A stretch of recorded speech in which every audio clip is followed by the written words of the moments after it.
Mm.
Hi, Prince. How are you?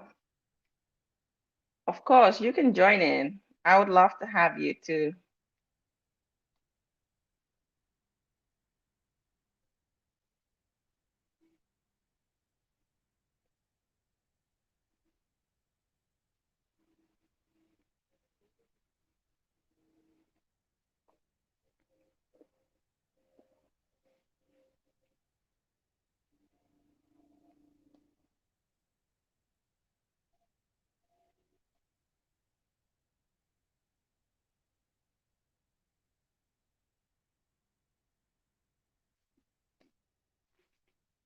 Hi, Sheikh Yahya. Assalamu alaikum.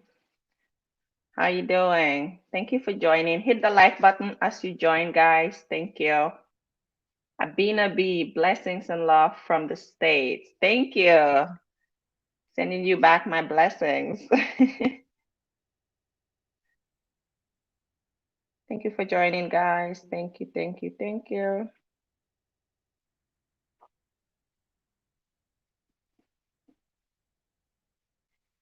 Please hit the like button as you join.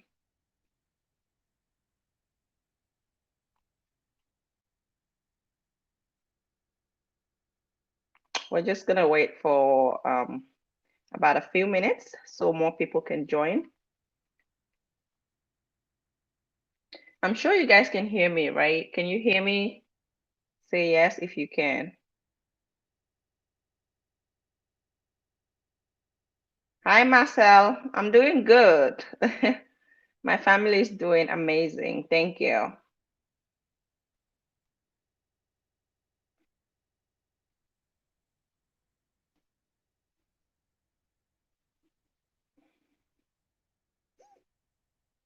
Yeah. Mm, mm, mm, mm, mm.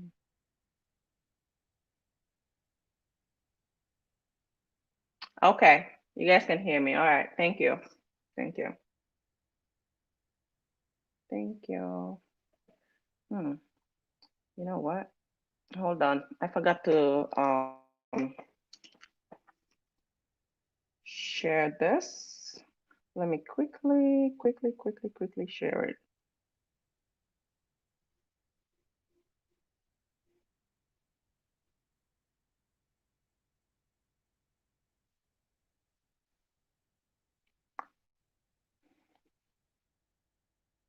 Global Green Book. Hi, how you doing? Thank you for joining me, sis.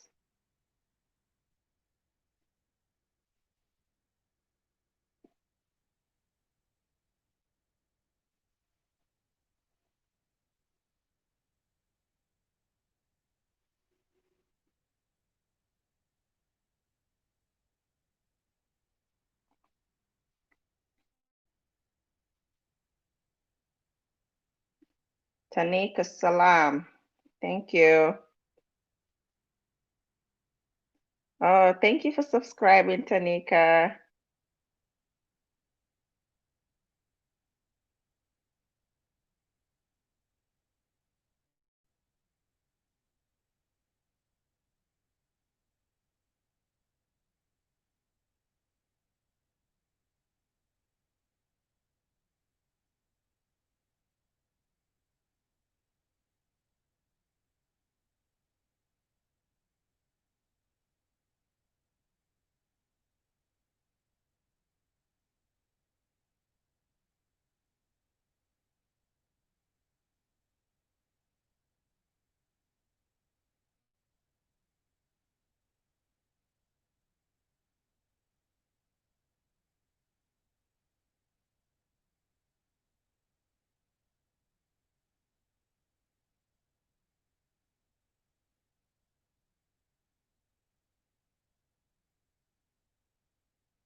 right. All right.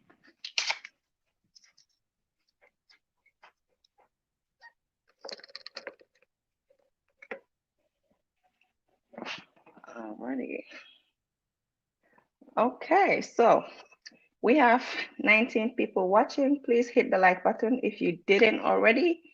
And thank you guys for joining me in, starting from Irene, Prince Ayoko, Abina, Sheikh Yahya. Yep, Sheikh Yahya, Marcel, of course, Tanika, Global, Green Book, Malcolm X, Malcolm X. Hi, welcome to my channel and welcome to this live stream. KJ, hi KJ, how are you doing? Happy companion. Hi Saeed, how you doing? Sis Jahari, thank you for joining. Welcome, welcome, welcome, welcome, welcome.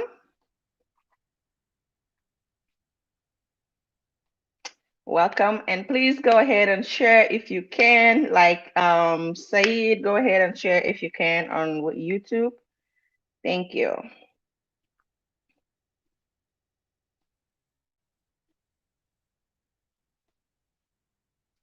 Yeah.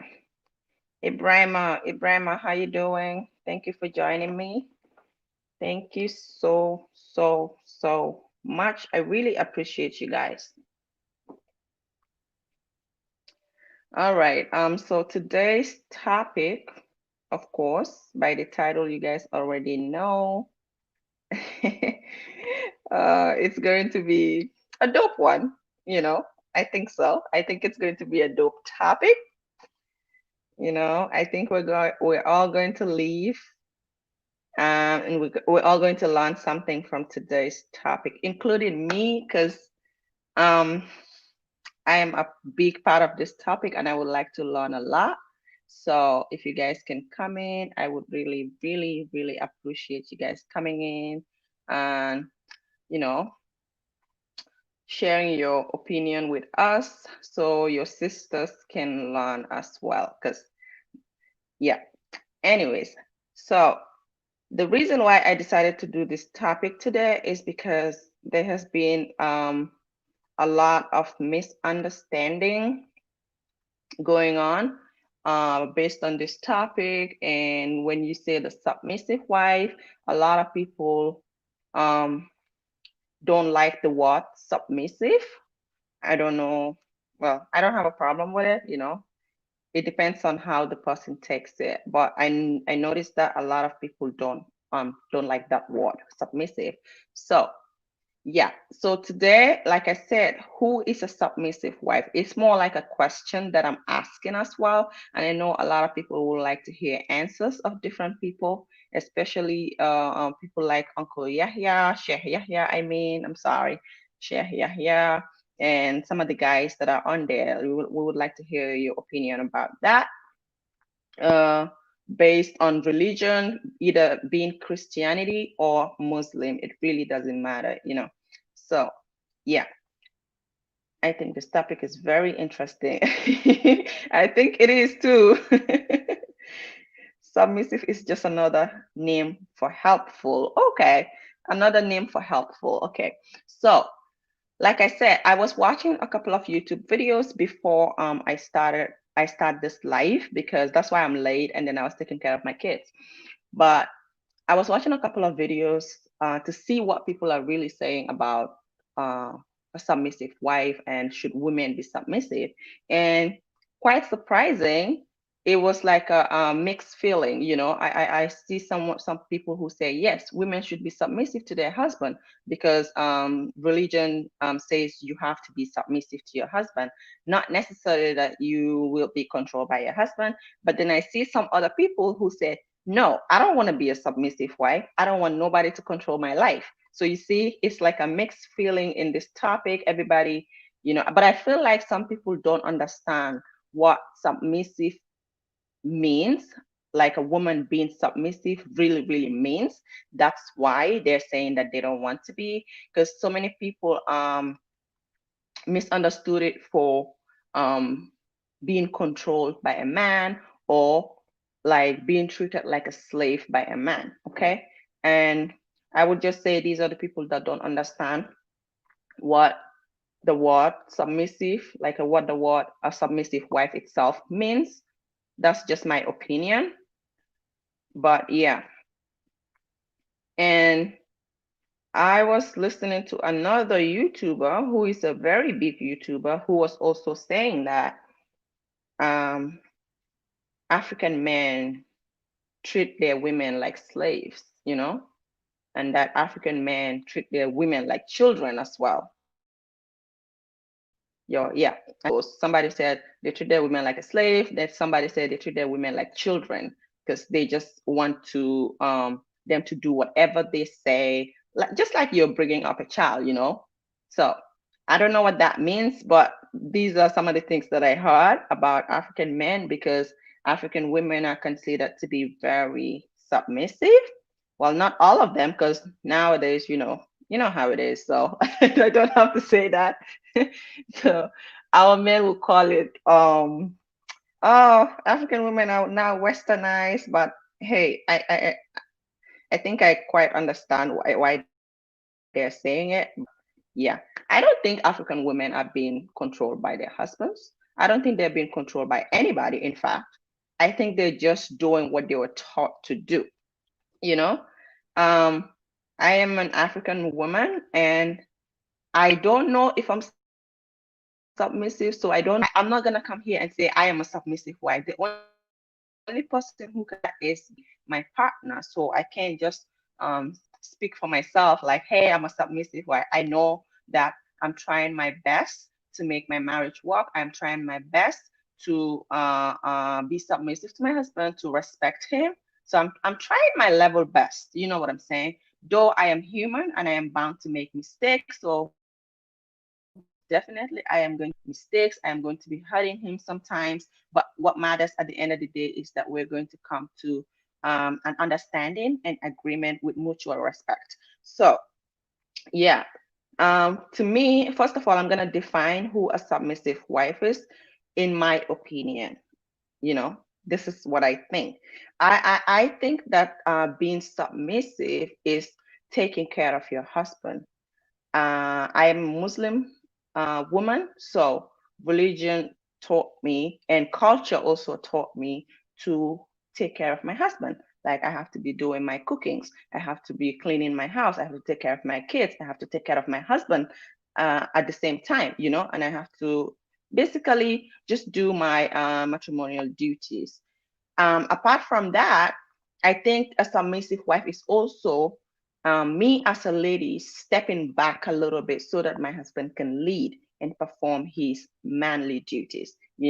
When I mean manly duties, I'm not just talking about the bedroom, but what like provide and protect me and my children. So that's what I think. I think, of course, there cannot be two captains in a ship, right? So I have to step back and let him lead, just like the leader that God has made him to be. So this is just my little short definition of being submissive. I literally don't have much to say on this topic. That's why I'm gonna let people come in so that we can share light on this topic. I think that's better because I'm very young.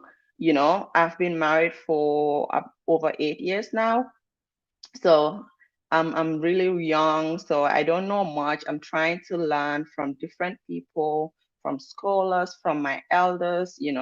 And when I have issues, of course, I will have one or two people that I can talk to. So this is just my little definition of being a submissive wife. And just so you guys can know, for the people who are saying that being submissive is like being controlled, or African women are being slaves or are treated like children by their husbands, I will tell you like 100%. I have never felt like I have been treated like a slave or a child. I am a grown adult, and my husband knows that, and he treats me like a queen. He takes care of me, he provides for me, and I am really, really grateful. And for cooking, just yesterday, I cooked three different kinds of meals, and this is my routine. This is what I do every week. If it was in Gambia, I might be cooking every day. So if you're in Africa, sometimes people be cooking like every single day. But in the diaspora, I have to work, so I have to have a routine. But it's my responsibility to be able to feed my family, even though I'm working. It's my responsibility. If he does it, he does it. But I don't see it as, hey, if I can do it, you can do it too. So I have been taught that this is my responsibility, and I have taken it. In fact, I am very happy to be taking care of him. I am very excited to be able to cook for him. So I see nothing wrong with me doing my house chores and, doing my wifely duties. I see nothing wrong with it. I don't see how that makes me look like a child. I don't see how that makes my husband looks like he's treating me like a child or a slave. There's nothing wrong with a woman taking care of their home. I mean, it's your duty. Well, at least that's what I've been told. So it's my duty and I have to do it. And then luckily for me, I have a man who is supporting me. Even if I'm doing it, he would be willing to come and help me if he has the chance, unless he's at work, which he does most of the work. And, I work too, just to support us. But basically, like I said, he's the the provider and the protector of this family. So yeah, I'm really grateful for that. So for me, doing my wifely duties, cooking every single week, different kinds of meal, trying to make sure my fridge is full, trying to clean my house, taking care of him, serving him, it it's not like I'm a slave. I enjoy it and I am proud of myself. And this is one of the things that makes me proud of myself as a woman. So I'm just gonna go ahead and read some comments, and I'm gonna put the link also so I can have people call in, because I really need you guys, your opinion. I mean, we really need it. So if you guys can call in, please do. I will really appreciate that. Anyways, let me read some comments very quickly. Peace and blessings. Okay. Good morning, Sister Jahari. Thank you. I'm gonna go down.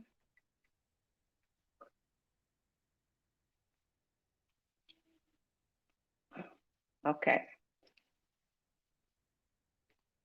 Black bias hacker. What kind of name is that? Submissive is just another word for helpful. Okay, I read that. Yeah, okay. And then this person says, for me, someone submissive would be a wife that really loves, have lots of feelings for you, and really understands the husband. Okay, thank you. And this person says, submissive means to be under control of another, not keen on the etymology of the word, but I think men and women should play to their strengths. Oh, wow. See, that's what I'm talking about. Like when people say it's submissive simply means you're being controlled by another person, because a lot of people did say that. A lot of people did say that it's being controlled, because I watch videos where women are like, I don't ever want to be submissive because I don't want no man to control me. So, but my definition is quite different from their definition. So the way a woman would treat a husband would depend on how they think a submissive wife means, what their definition of being a submissive wife means. Okay, so everybody have different opinions. And Sis Jahari said, to me, being submissive is a healthy balance in a relationship where we are supporting each other on our journey towards building our legacy together for the future. It's a good thing. Yes, I think it's a good thing too. I don't think it's bad. It just depends on how your mind is playing it. If your mind tells you that, hey, submissive is being controlled or being treated like a slave, then I guess, I don't know. But to me, I think I agree with you, Sister Jahadi. Hi, African Millennial. I'm so sorry. Welcome. Welcome, welcome, welcome. Thank you for joining me. I really appreciate that. Good afternoon, my sister. How are you doing? I'm good. I'm good. Thank you. And also my How you regards to doing? everybody. Oh, not bad, not bad. It's afternoon over here. I also just finished cooking. My regards to everybody in the chat. Hope you guys had a wonderful day. And women, please listen. Women, please listen. Mm-hmm. This is such a weird topic because in Africa, a lot of women, we just we're used to men doing things. We're used to men taking the role, not even in marriage, but in life. Mm-hmm. Period. We're used to men being the head of so many things. So we just do our own things. We cook, we clean, we have our own responsibilities. And I understand that when it comes to the West, you have this whole equality thing. Oh, well, Yeah. if men do this, women can do it too. But to be honest, I like the African culture because in the African culture, as a woman, you're kind of a princess. Aside from cooking and cleaning and taking care of the children and your homely responsibilities, you don't have Yeah. much to worry about. You're not expected to go out and provide. You're not expected to put your life on the line. You're not expected to really make hard decisions. That's normally what the men does. You know, if you do that, it's because you and your men, you came to the decision that you both are doing that. But normally, the man will just do it. And you just support by watching, or you ask him, okay, what do you need in addition? But he is the one who already says, he's the one who already tells you what you as a family need, you know? And in Mm-hmm. terms of religion, whether you're Christian, whether you're Muslim, whether you maybe not other religions, I don't know. But that is the job of the man because he's the leader of the house. So he's Mm-hmm. not only the financial leader, he leads by character, he leads by responsibilities, he's supposed to lead by faith, he's supposed to lead in everything. So you as a woman, you are just expected to be the extension of the man. You're just supposed to be the reflection of the wonderful man that you already have. Mm-hmm. So if you already have a wonderful man, you as a woman, you will not have a problem stepping back because you know that your man is already a king, he's already a winner, he's already a leader. So you will naturally do whatever you need to do. It will not even be a problem. Mm-hmm. I feel like the whole essence of, oh, I don't want to submit to a certain man is, and not to offend anybody, but that's if you have a man who's not Because you providing know already. that your If man you is. have a man who's a terrible man, that's when you'll have a problem being submissive, isn't it? I don't know. I know I'm coming from a different standpoint, but I've always seen that there really has not been any issues unless there was already a deficit in the man already. So unless there was something that the man was already lacking, that's when Mm-hmm. the woman complains. But other than that, I haven't seen too many women complain. Okay. Um, I agree with you when you compare it to like the African culture, basically, you said we're treated like princesses or maybe queens, so we don't have much to do because we expect a lot from the man, and the man is also taught to do and to provide and protect the family. And you're absolutely right about that.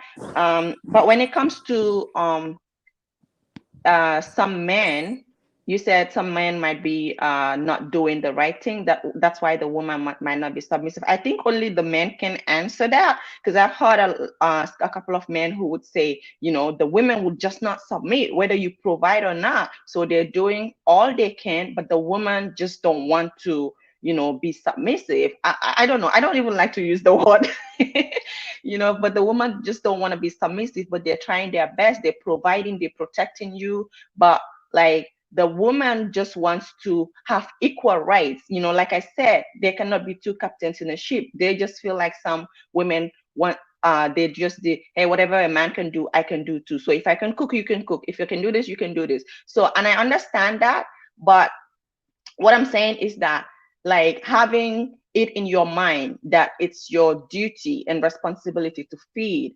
to also protect and feed your family. Like we say submissive. Let me read this here. Somebody said, it's not a great term to use, but if a man can be submissive to his wife as well, I have no problem with it. So do you think a man can be submissive? Because we already said men should be providers and protectors. So do you think men can also be submissive while they're providing and protecting? So just, I don't know. That's just what I think. I don't think all those three can all work together, because when someone is doing this, it's like you're doing that and you're grabbing with one hand and I'm grabbing with another hand. So we just meet somewhere, you know?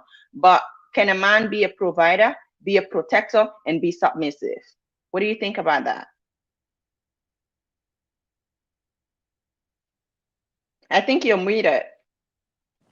Can a man be a provider and also be submissive to a woman? Yeah. I have no idea. I actually think they can, but it's not expected for them to do it. I think that's the problem. I feel that like the problem is when men are supposed to be submissive to women, because the culture doesn't really allow it, they would rather not do it.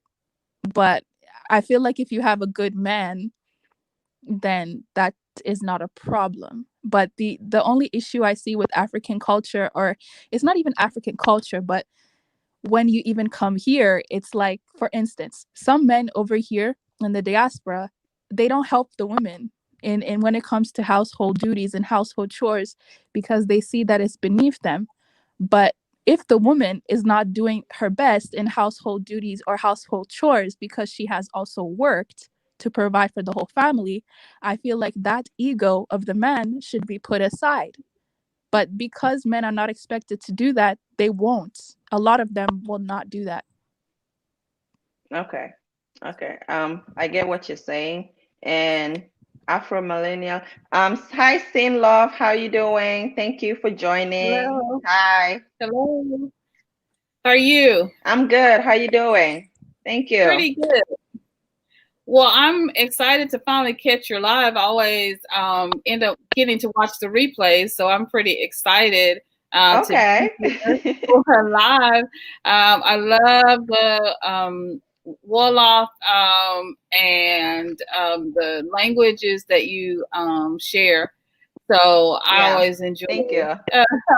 Always enjoy that. I think that when it comes to this discussion of submission, that at the end of the day, while different cultures have a different idea of what submission is, that there is a clear definition to submission. And so submission is the action or fact of accepting or yielding to a superior force or to the will or authority of another person. And so when we talk about it in that way, it also means yielding, capitulation, agreement, acceptance, consent.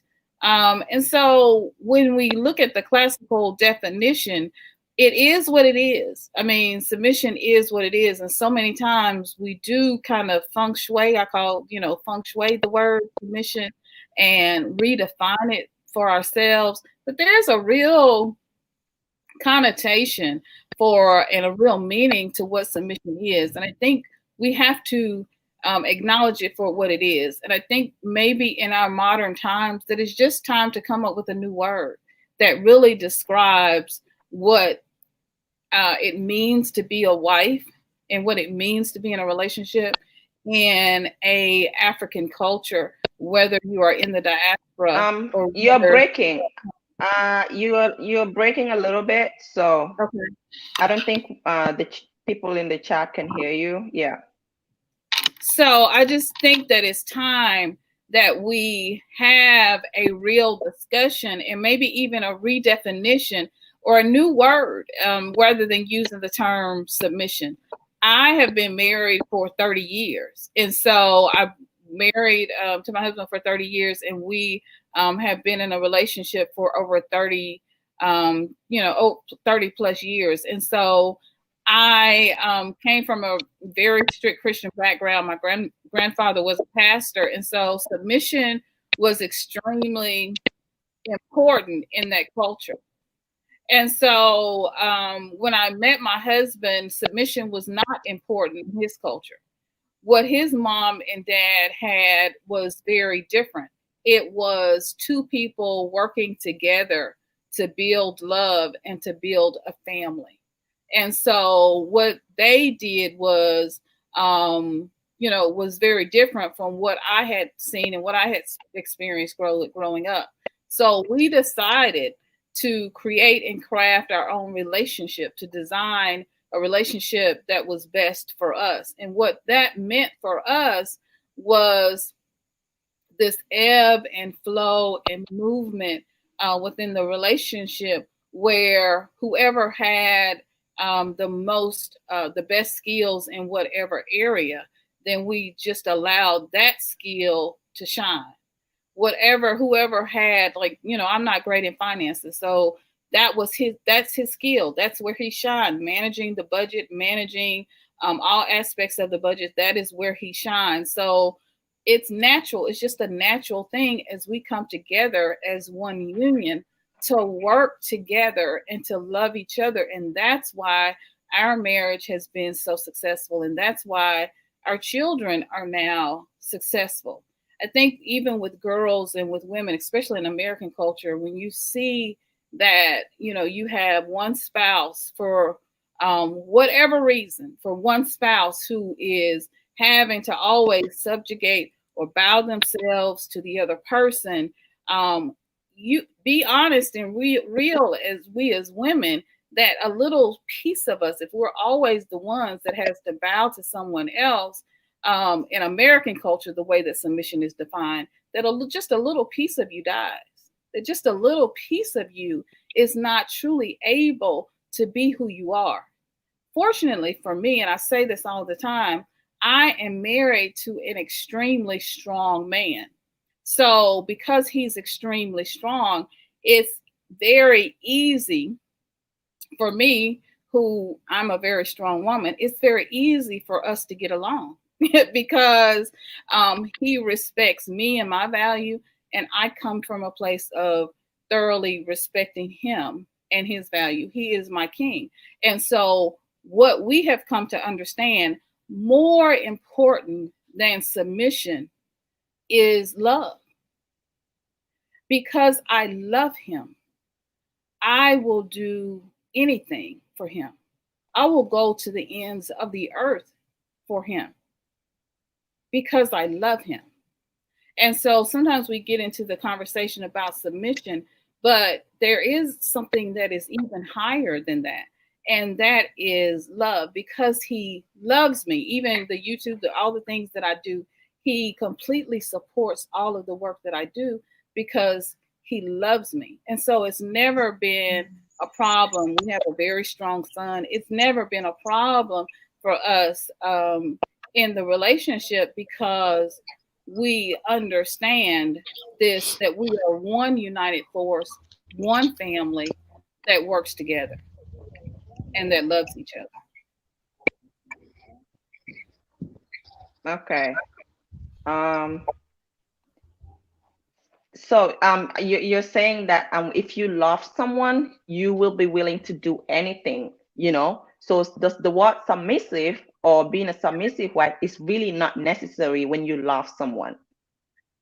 For me, and it's not necessary. And I think that we, in modern times and today, I think we can lose the word submission. I think we can decide to choose a new word that truly fits all of our kingships, our queenships, and the beauty of who we are as Africans, without necessarily taking on a European or Eurocentric idea of what submission means and what submission is. It's their word, it's their definition. And I think it's time in our culture, that in a modern times, that we just decide what relationship is going to mean to us and how we are going to define it, and not be held back somehow by these terms that really no longer serve us and that were not created by us.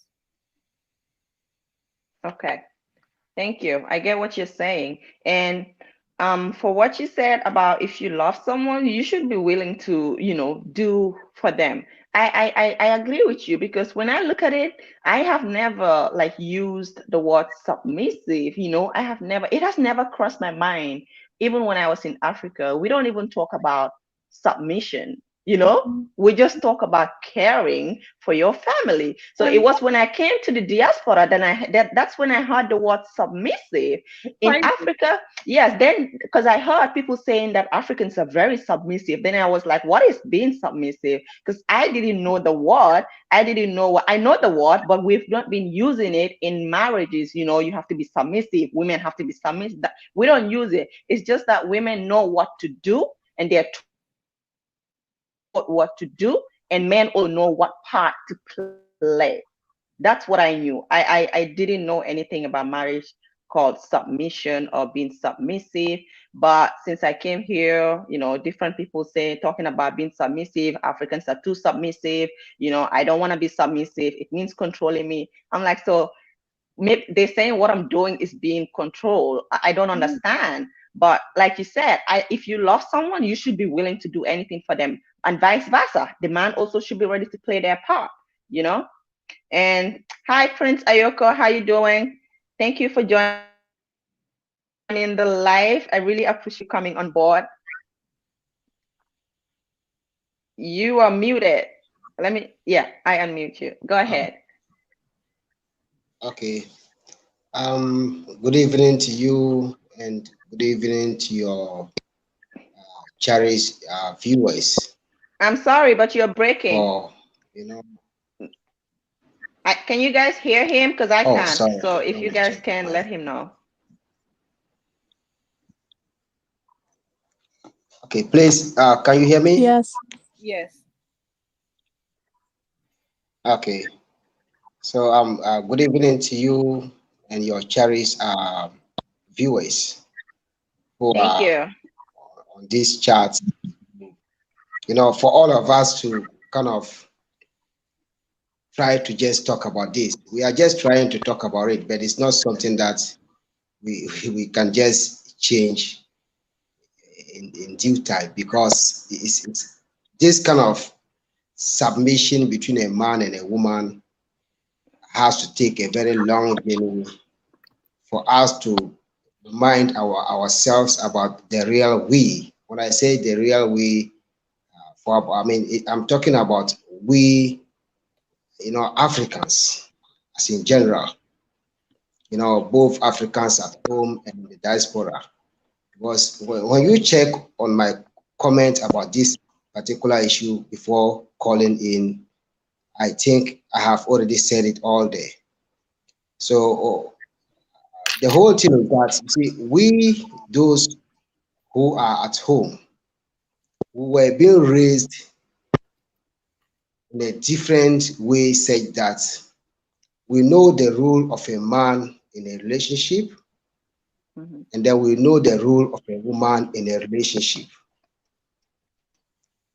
The reason why the West, or let me say the West, for instance, that is outside Africa, the reason why they have seen Africans to be submissive, like African men, to have this kind of submission, is because of what they see and what they learn about us. But the problem is that they did not take their time to learn into details before coming to a conclusion to call this submission.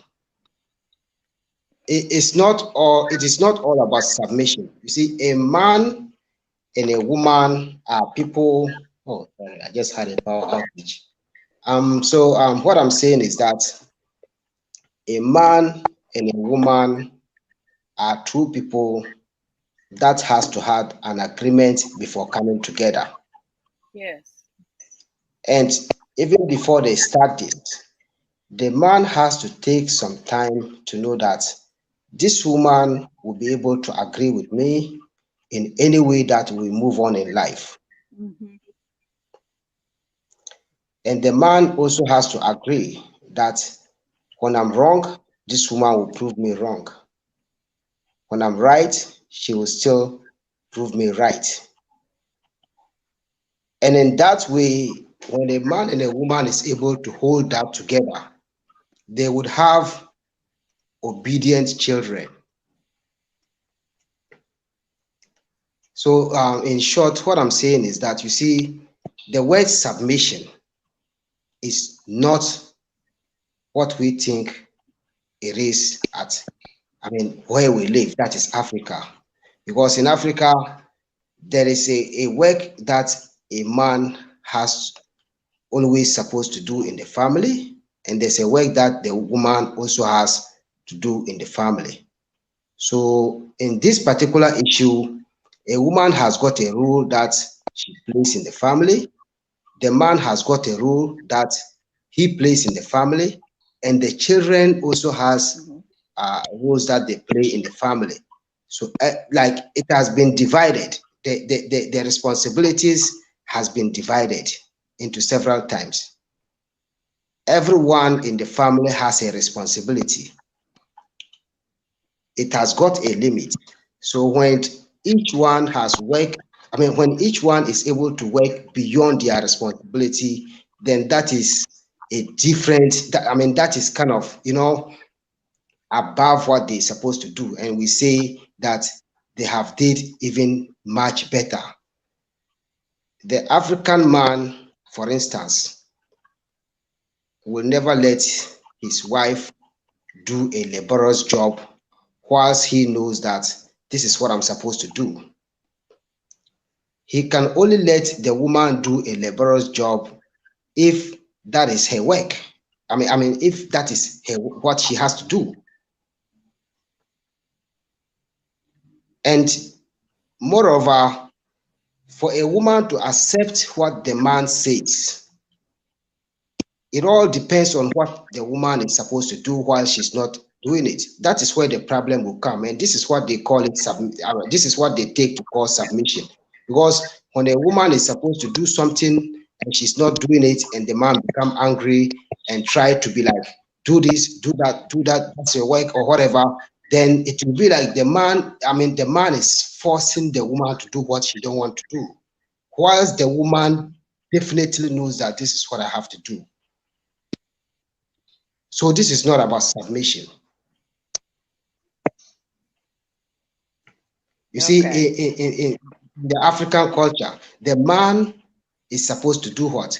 Provide shelter, provide food,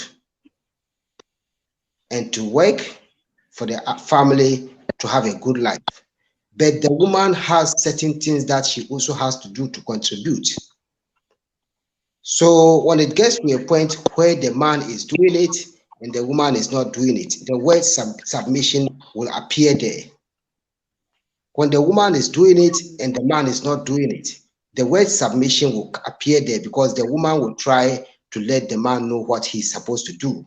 And the man will also try to let the woman know what she is supposed to do. So at this point, there might be a misunderstanding which can lead to divorce. So there's a lot of different reasons why we call this submission, but generally, it's just something simple. It's very, very simple.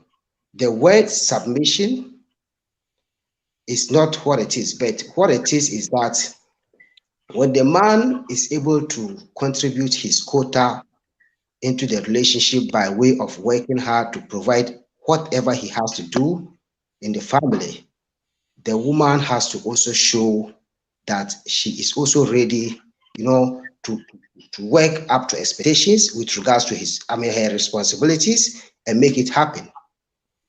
Because the African man and the African woman believes that what they are doing, they are not doing it for themselves as in person, like for selfish gains, but they are doing it such that tomorrow, when they leave this world, like when they make their transition, at least they would expect their next generation, that is their children, their grandchildren, their great-grandchildren, as well as their families that is from their bloodline that is yet to come after them, to follow their footprints.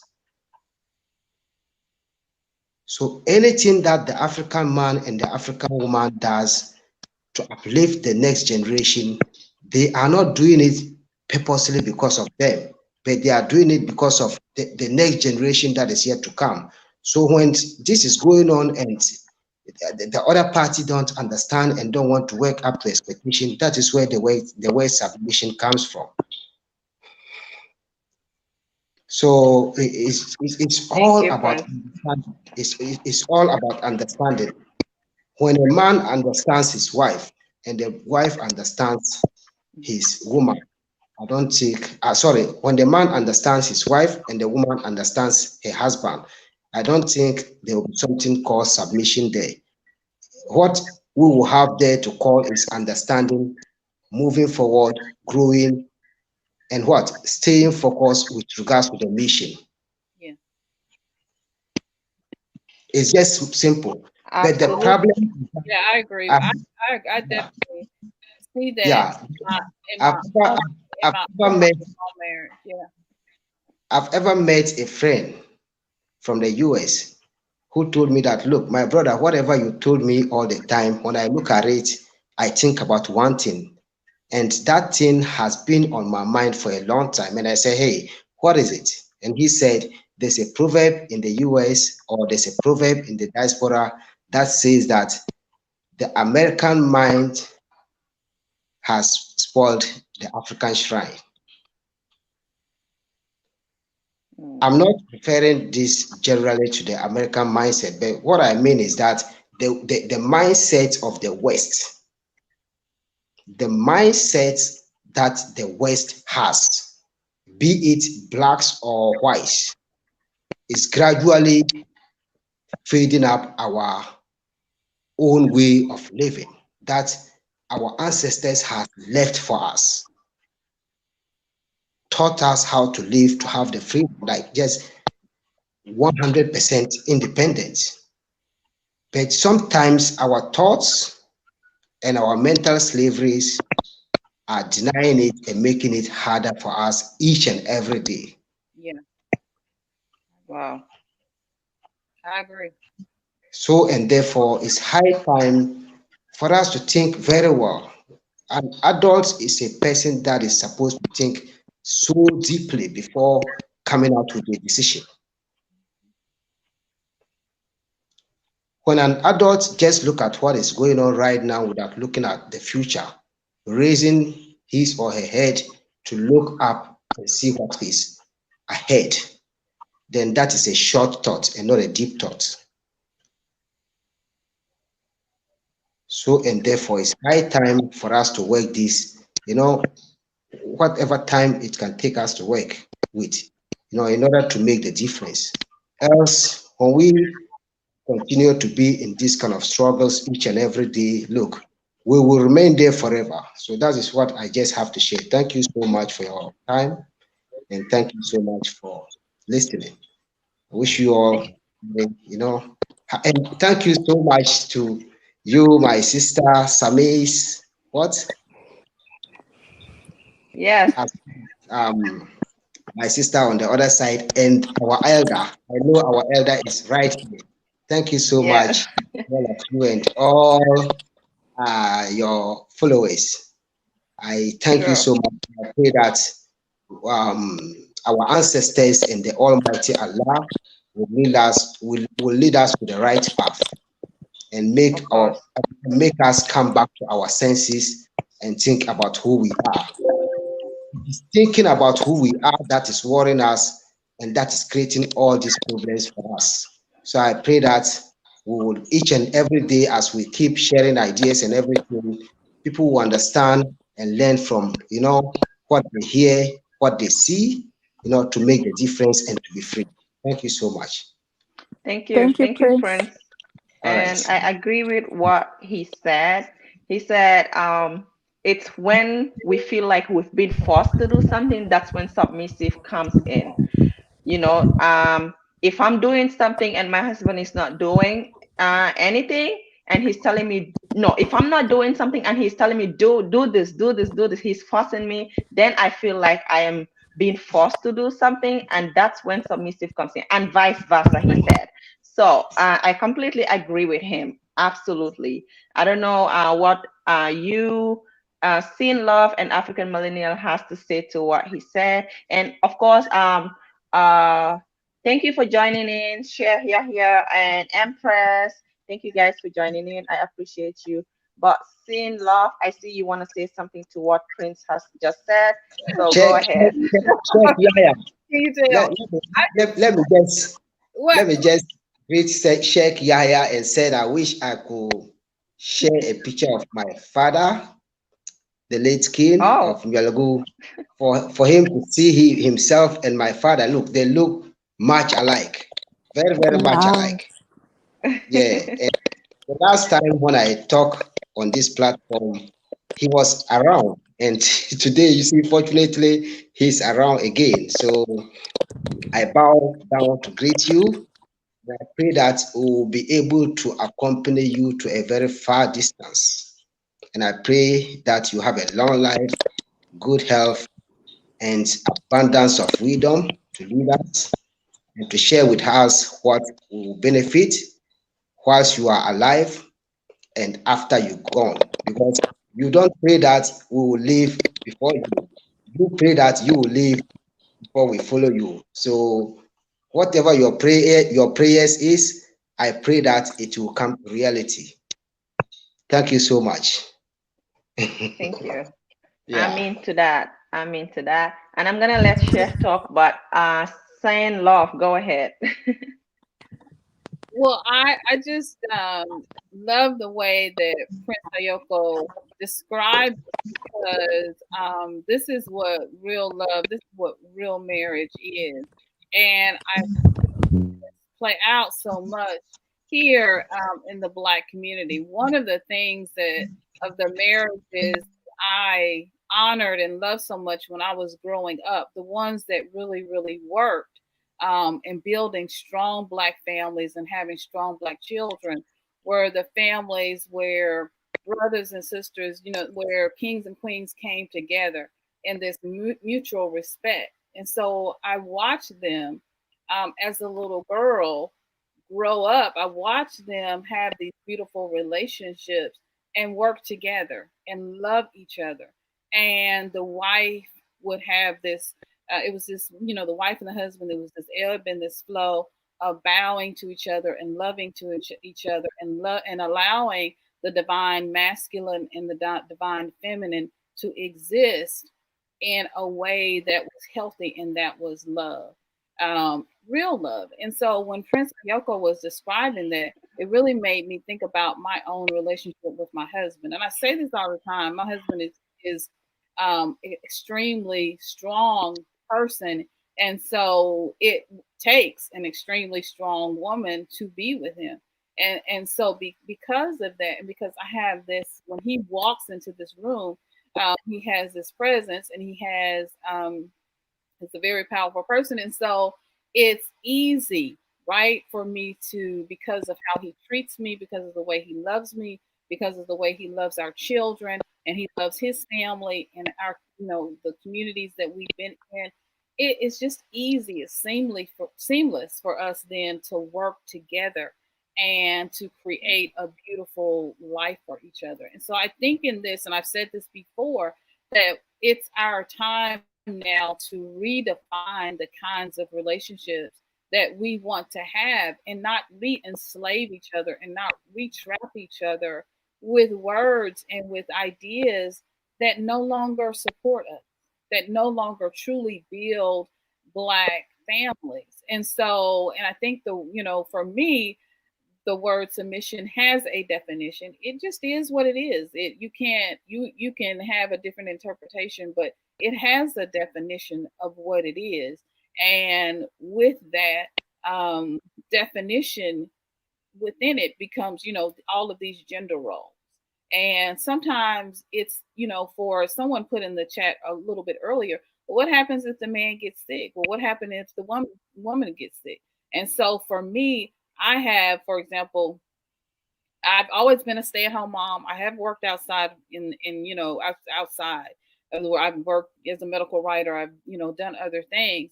But now, because I have rheumatoid arthritis, it's a little bit more difficult for me to do a lot of the housework and a lot of the house chores. And so when I see my husband helping me with those things, it does not make him less of a man because he does those things. He does them because he loves me. Mm-hmm. Last year, I've said this on my channel. I said last year, my husband lost his eyesight for about 6 months. He got really sick and he was hospitalized twice. Well, that meant that a lot of, which I didn't have to do before, but a lot of the having to take care of bills and all of those things fell to me. Now, we had a lot of savings because he had worked well. And we, like I said, he's great with finances. But there were other things, sometimes that I needed to do. Um, and that fell on me. That doesn't make him any less of who he is as a man and as a provider. And so at the end of the day, you have to get to you as a family working together to build, to love each other and to support each other regardless. Because if you don't, then if something happens in the relationship where one person gets sick or one person is not able to do the role of what you in your mind have been programmed to believe about submission and what you believe about a man's role is supposed to be or a woman's role is supposed to be, then this is when divorce happens and this is when conflict happens. But if you are at the beginning of the relationship, you understand. So, this is why marriage counseling is so important. Because if you understand to marry someone that you can support and you all think alike and you all can enter into what I call a one mind together, and you're on the same page, you understand how you're going to raise family, you come to agreements about how you're going to raise family, how you're going to discipline family, how you're going to work together as one unit, then it changes the game. And then you're able to build these strong families. You're able to build and love each other. And I think that's what is important, is exactly what Prince Yeah. Ayoko said, is coming into these agreements and understanding these agreements before you even get started. Now, what does that look like? So, at the end of the day, when my husband speaks, I listen. Yes, I listen because I love him. That means I'm not going to go ahead of him and take over everything and try to run everything. No, why? Because I love him. Not because I need to submit to him and I need to be behind the horse somehow, but because we have connected to each other in such a way and made this agreement of how we are going to mutually respect and honor and treat each other as a couple and as a family. Thank you. I agree with what you said, and I'm glad you brought up what somebody wrote in the comment about what if the man is sick, or they lose their job. So that's very important, especially to us Africans, because here usually two incomes takes a household, and we all know that maybe someday in the future somebody might be sick or someone might lose their job. So another will hold on, to the responsibilities until the other one can come back up.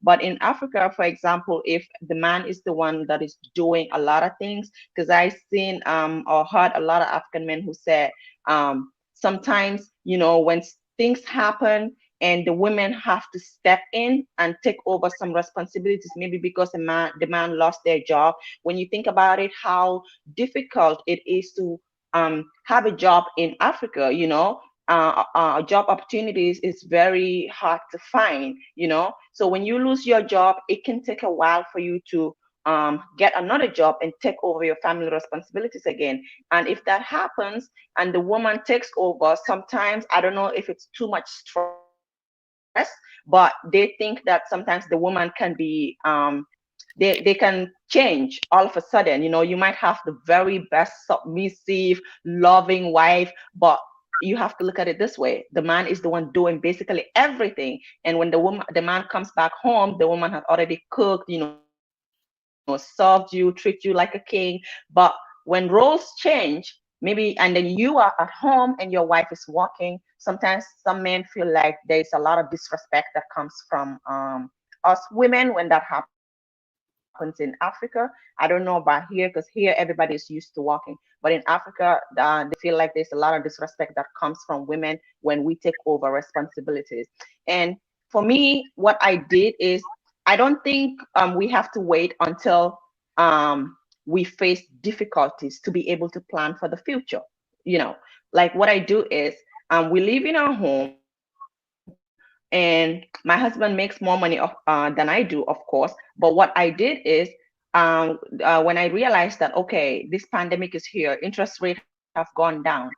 We don't need to refinance in any way, because we've been just here for a year. But interest rate went down like tremendously, and I was like, you know what? This is a chance to tell my husband to refinance, so that in future, if something should happen and I have to take over the responsibilities, I can do it without too much stress, because sometimes when you get too stressed out, for example, let's say we're paying too much bills here, but he's able to do it with my support, or maybe with himself alone with only his paycheck.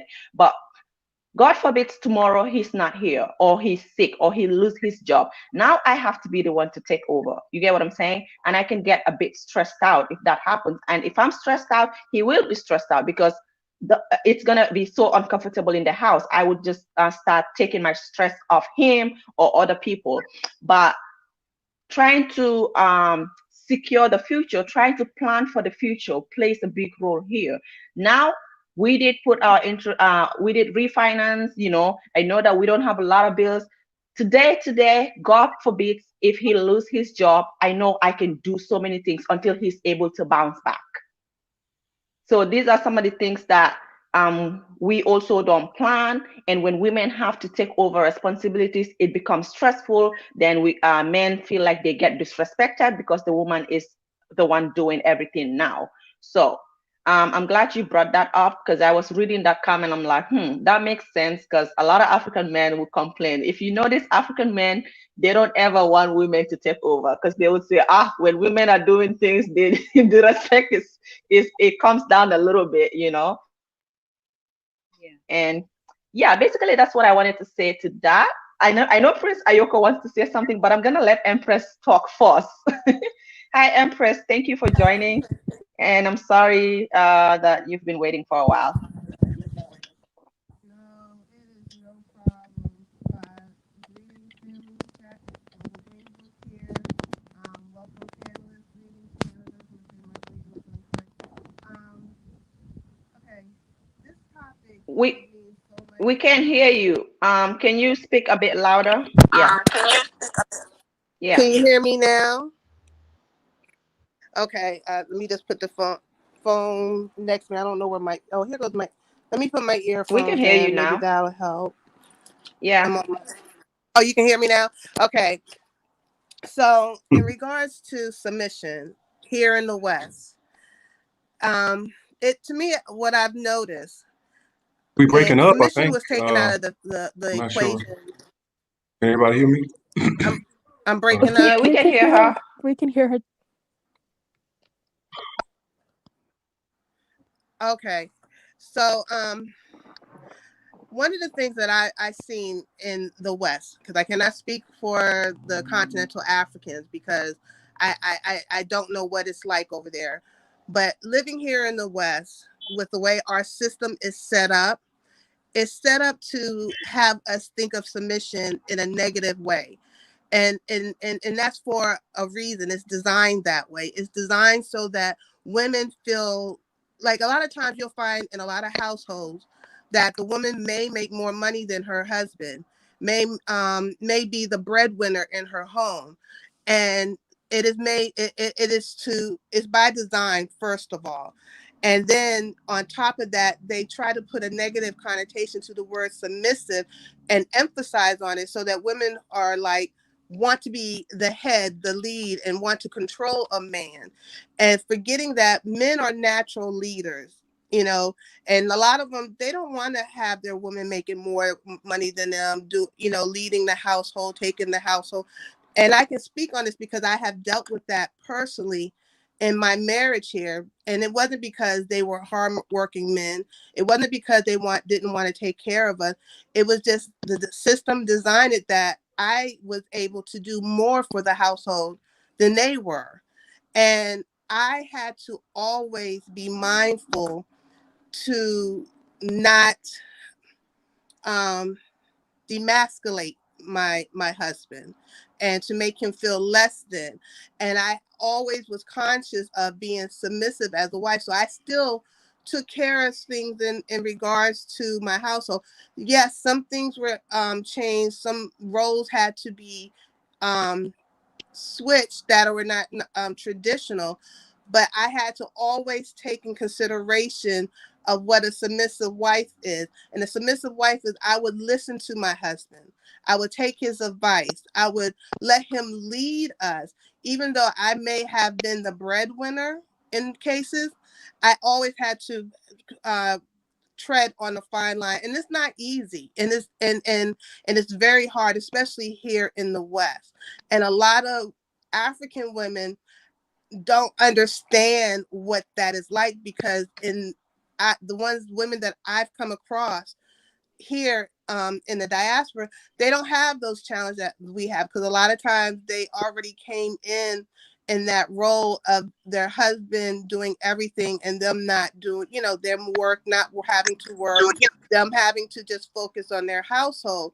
So submission for them is not even thought of, it's not even a consideration, because the roles are natural. But here with a lot of us, we have PhDs and doctrines, and we have all this degrees and we're making six figures. And then sometimes you'll come across brothers who might be blue collar workers and not making the same, but they're good men. And we have been brainwashed to think that because they don't make a certain dollar amount, that they can't be the head of the household. And that's not true, because it's more than that. What I see is, where are our leaders? When we had a code between us as men and women, we had our Malcolms, we had our Martins, we had our Garvey, we had all these strong Black men, and we had the women in the Black background. And if you look at their women were working hard. They were doing a lot. They weren't just sitting back on the sidelines doing nothing, but we were there to help our men be great. And that's by design. The system don't want us working together. They don't want us women to think that we should be there to hold our brothers up, that we should be ahead of them, we should speak over them, that our voice should be louder than them. Our voice needs to be heard, but it has to be a balance. And I see that lost in the West. And and I'm coming from a Islamic perspective also, because the men that I married, I didn't love them. It had nothing to do with love. So I had to respect them. And I had to pick them for their character, not their money and their finances. So it's a challenge here. It's a challenge here. And I think we have to redefine what that word submissive means, because it means something totally different that I see in our community. Okay, cool. We have to redefine it. Seems like the word is too strong. Somebody said that. Yeah. And yeah, hi Cher. You wanna say something? Yes, Assalamu alaikum, rahmatullahi wa barakatuh. Allah fi umri esta'in. Thank you, my dear sister, for letting Wa me alaikum talk. salam. And salam to all my brothers and sisters here. This is a very interesting topic. It could be also a heated topic because we have different views. I can only answer this question by what my teacher taught me when I was in Ghana. So I can only answer from an African perspective and use the analogy that my teacher, who's now passed on, Rahim Allah, would use. And I would say that we have a situation where we have an African violet. It's there in Africa. It's originally in Africa.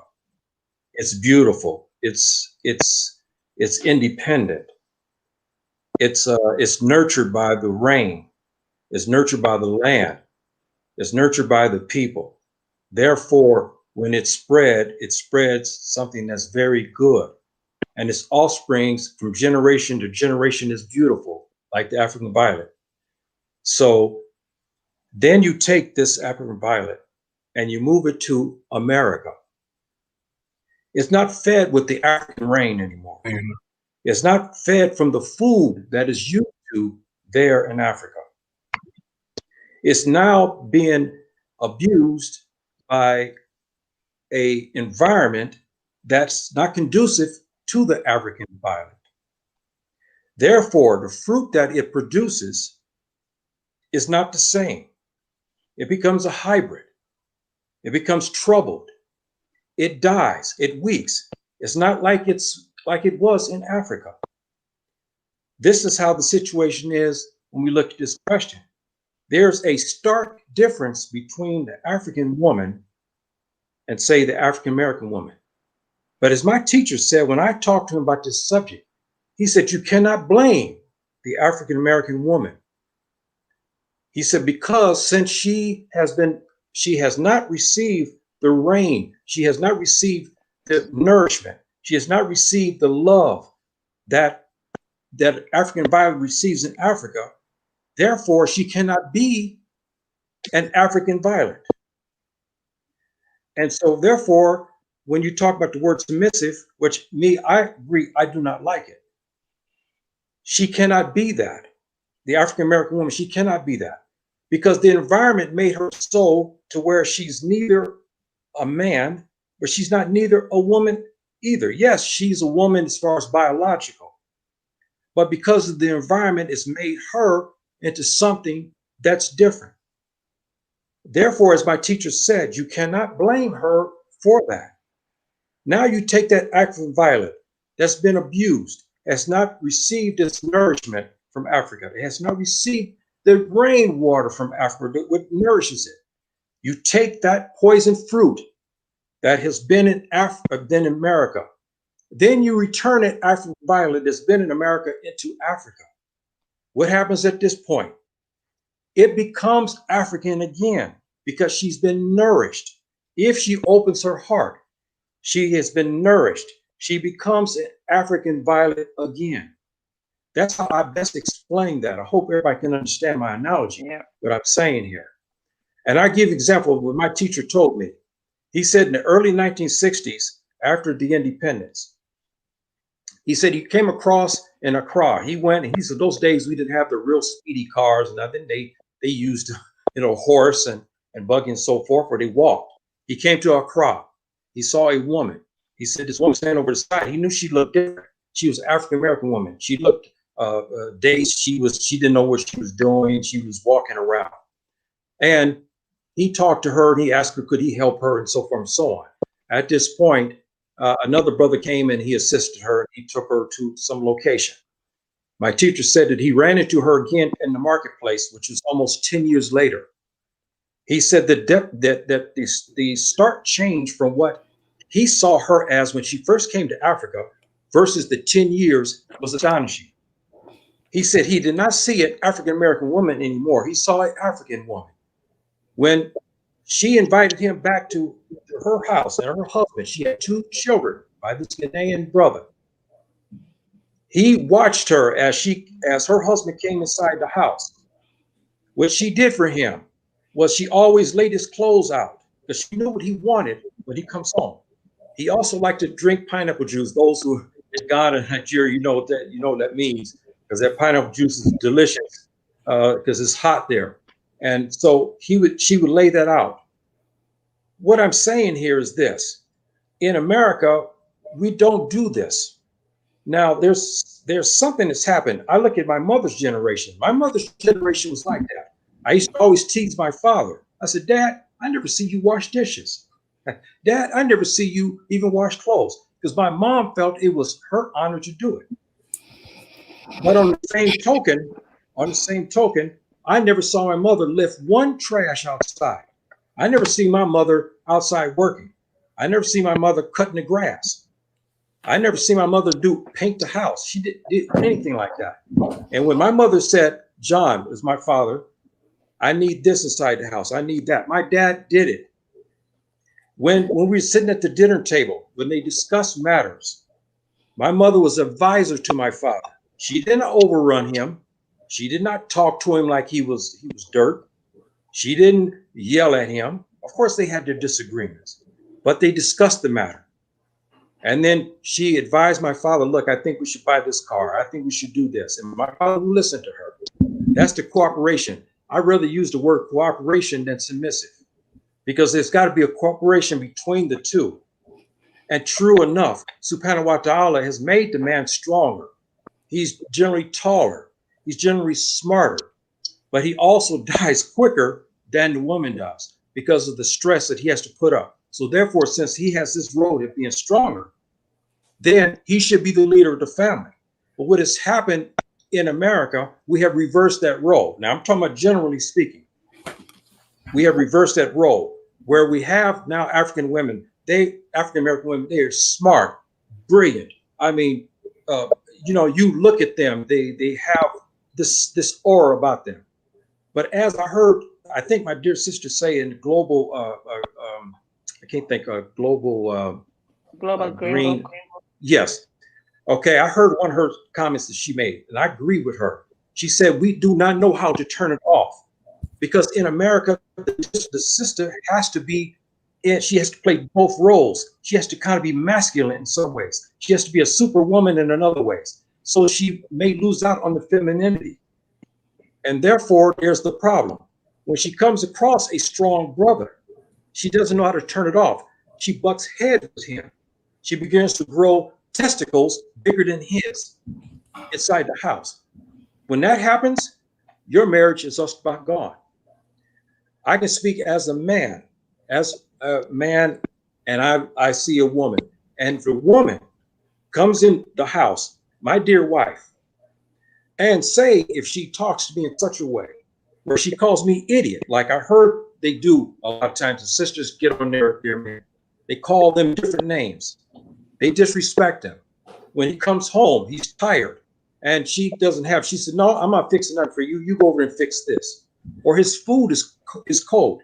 This type of thing like this here causes a rift, and we have lost that. Now in the African homes, that's almost unheard of.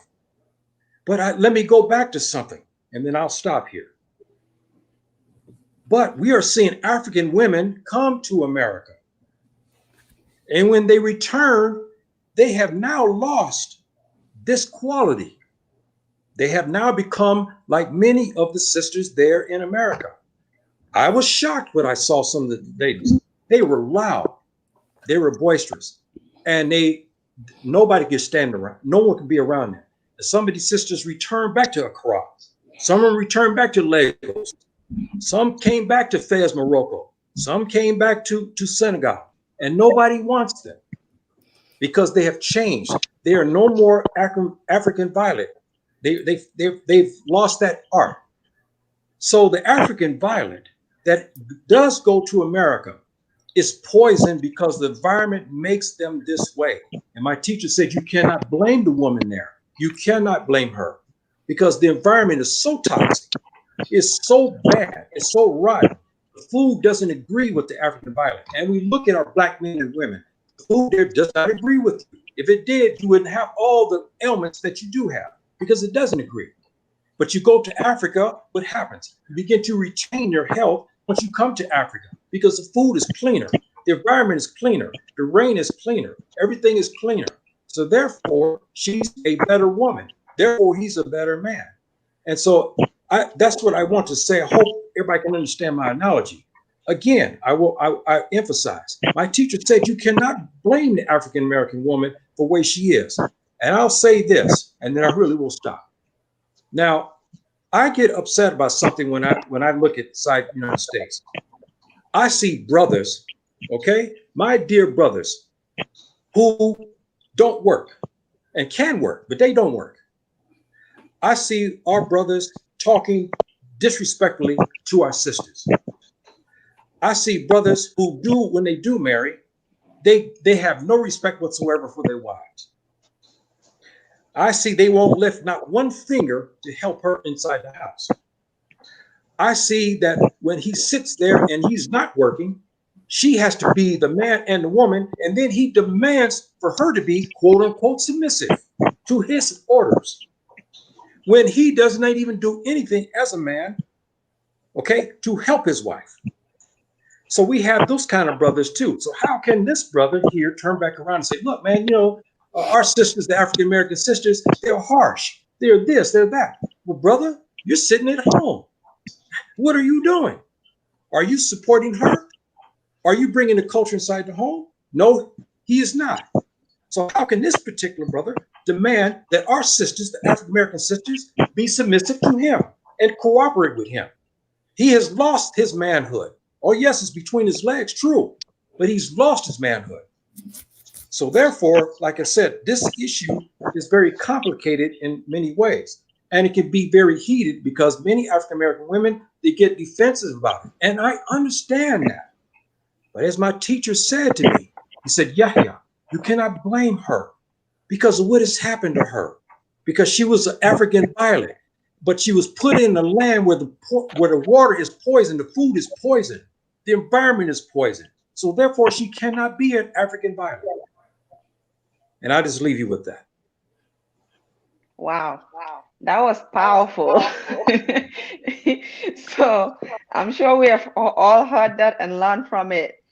If your woman is doing your role, it makes you less, you know? And I guess for women too, if your man is doing your role or you're not doing the right thing, it'll make you less. And you would feel you will feel like somebody is forcing you, thereby feeling like, oh, he's making me a submissive wife. Thank you so much, Yahya. Thank you very, very much. And we have Gina. But first, I'm gonna let Prince. I stopped you from talking, so I'm gonna let you say what you wanted to say the last time I talked.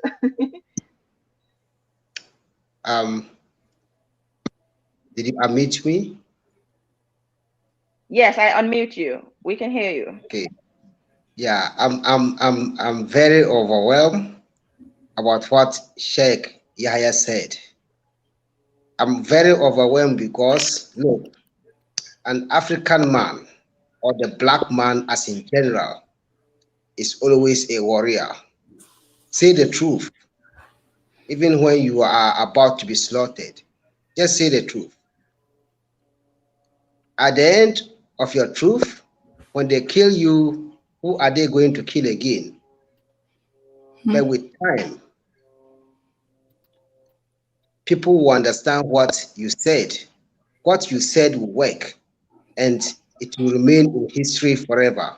This is how real warriors make history. Don't fear anything when you are saying the truth.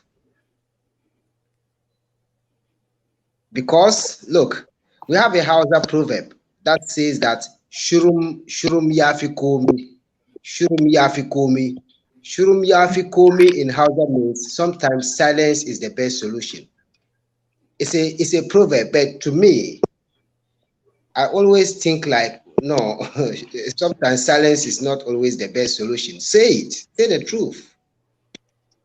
When you understand, you understand. When you don't understand, then that's fine, because you have your reason why you're not understanding it. And I have my reason why I understand it, and I'm saying it and prove that is true. So the best thing is, whatever way I talk about this particular conversation that we're having right now is the way that I see it, and the way that my ancestors taught me. That is my parents, my grandparents, and you know, the generation that left before I came. This is the African way of living and a tradition in Africa that everybody believes. But what I'm going to, this remind me of a very brief history. It's a long history, but I'm going to briefly say it. Look, in the era of the 16th century, there was a king in our kingdom that was called Naluro, L-U-R-O, Naluro. Naluro's brother, his brother that he succeeded to become the king of the Dagbon kingdom, was raided, like he was being ambushed by the neighboring ethnic group. And you know, this was the days that our ancestors was trying what they, in all what they can to found our kingdom, like to build the foundation of our kingdom. So Naluro's brother was Nadarjao. Nadarjao was a 50-50 man. His maternal home was from the Gonja part of northern Ghana, and his paternal home was the Dagomba part of northern Ghana. So when he became the king of Dagbon, his maternal family, we were having a lot of struggles with them, but he was trying to make peace with them and to also mediate between we, the Dagombes, and then these Gonjas. So one night on his way going to the Gonja kingdom all by himself on his horse, in the middle of his journey, they ambush him. Family from his own maternal home ambush him. So his next successor was Naluro. That was in the 16th century. So when Naluro succeeded him and became the king of Dagbon in the 16th century, you know, he was the ruler, and he was thinking so much about why his brother was ambushed whilst trying to, you know, bring mediation between two ethnic groups. So it was, this was a very big nightmare for him and a very big headache for him to think about. So one day he has some guests that his wife was supposed to cook for them. You know, when we Northerners or we Ghanaians, when we have a guest, the first thing we offer is water, the next is food, and the last is accommodation. And then before we ask why they come, that is how we live here. So the first thing that the wife was supposed to provide for the guests, she couldn't do it. The second thing, she couldn't do it. Not to talk about the last thing. And you know, the king was very upset, like all the bones, all his bones, the hair on his body, all over his body was right awake, and he was ready to, you know, eliminate the woman from his, you know, jurisdiction. So whilst he walked up barefoot, whilst he walked out of the palace hall barefooted to ask the woman, why did this happen?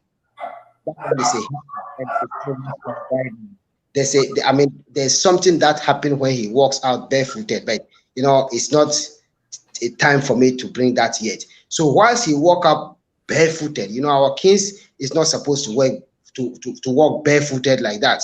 You know, when he come to attack the woman and to eliminate the woman out of anger, the woman said, hey, look, I'm not your purpose in life. Where is your brother? Your brother that you succeeded, where is he? What happened to him? What happened before you succeeded him? What is the reason behind your succession? What are you going to do to fight for your brother that you succeeded if you are based on truth? So at this point, the king realized that, look, this woman is telling me something that I have to think about. This woman is actually telling me something that I have to think about myself as well as my mission. And that was where he started to think about it and to find out how to revenge. That's the real story of the African, revenge. So he said, look, your brother was being ambushed in the process of bringing peace between our kingdom and the other kingdom. But look at how he was killed. So are you going to kill me? Are you going to take me out of your life because of the little mistake that I did? What about what you have to do to fight for your brother? So at that point, the king has realized that he has completely forgotten about his mission and thinks the woman, and thought that what the woman did at that particular time was what he was supposed to do to revenge for what the woman has did to disgrace him towards the front of strangers. But he went back to his palace hall, take a deep breath, think about it for some time, and realize that the woman was not all about, disgracing him. But it was a high time for the woman to remind him about something that was on his table that he has to think about before coming to her. So you see the difference. The whole thing is that at the end of that particular history, like at the end of it, Naluro was able to kill his oppressor, who killed his brother. Naluro killed his brother. He was called Kolensidajia. Naluro killed Kolensidajia, make our kingdom free, make that kingdom free, and that was the end. That was the end of the problem that we had with them. So at that end, they understand that we are one, and this never happened again. It was a woman that brought these changes based on her reactions. So this is just a real history and a real life story about a particular kingdom and about how they founded their kingdom. That's our kingdom that I just shared. That's just a little bit of it. So what I'm saying is that, you see, in the West, I don't blame women and men for whatever they think about their relationships and with regards to how we live in Africa. They might choose to disrespect us. They might choose to respect us. We might choose to disrespect them, or just say anything about them. But in general, what I'm saying is that when two people fight over their property, like when two brothers fight each other to death, a stranger will take away their property. Something belongs to you and I as one blood, and we fight over it over and over and over and over. Someone who doesn't belong to it will come and take it because we'll fight each other to death. That's true. So when I'm saying something, I don't need anyone's support. Don't support me for what I say. I don't support myself for what I say. It is the truth that supports me.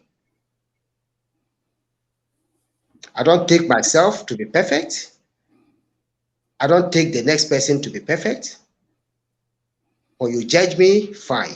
When you don't judge me, fine. When you learn from what I said, fine. When you don't learn from what I say, fine.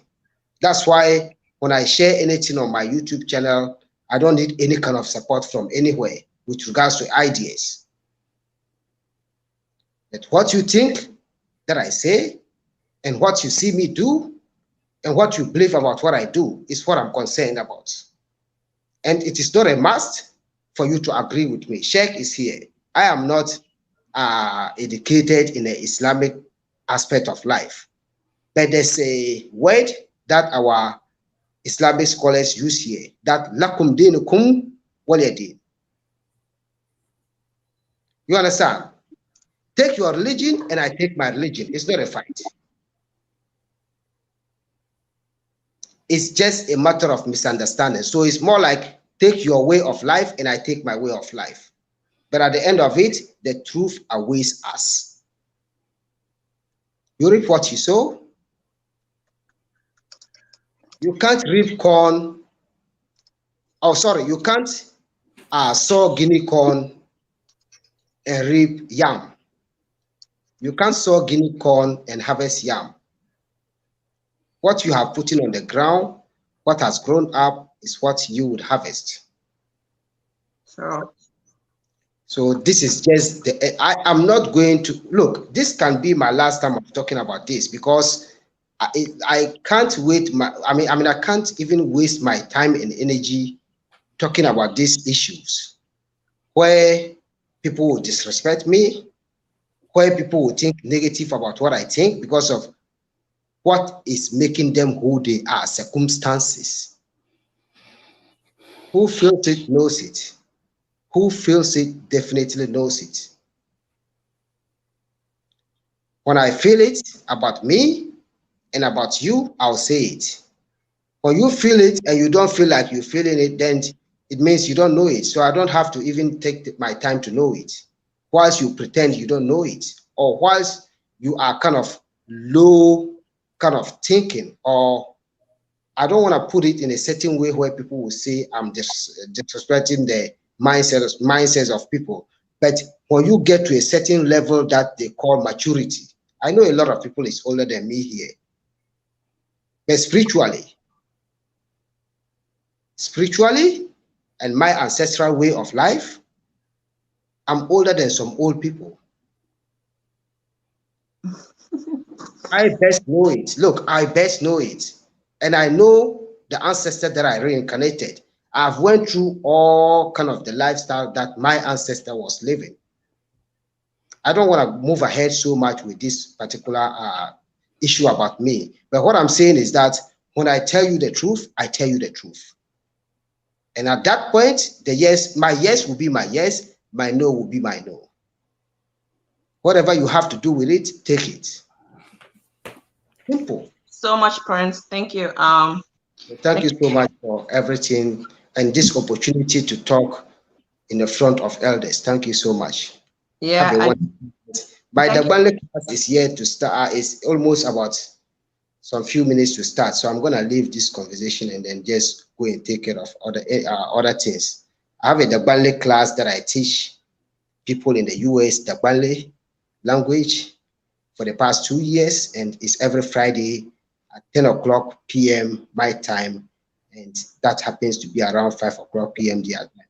So have a wonderful night, and I wish I could have continued this particular conversation, but you know, he's getting to time for me to work for what people have paid for. So thank you so much, and I wish all of you the best.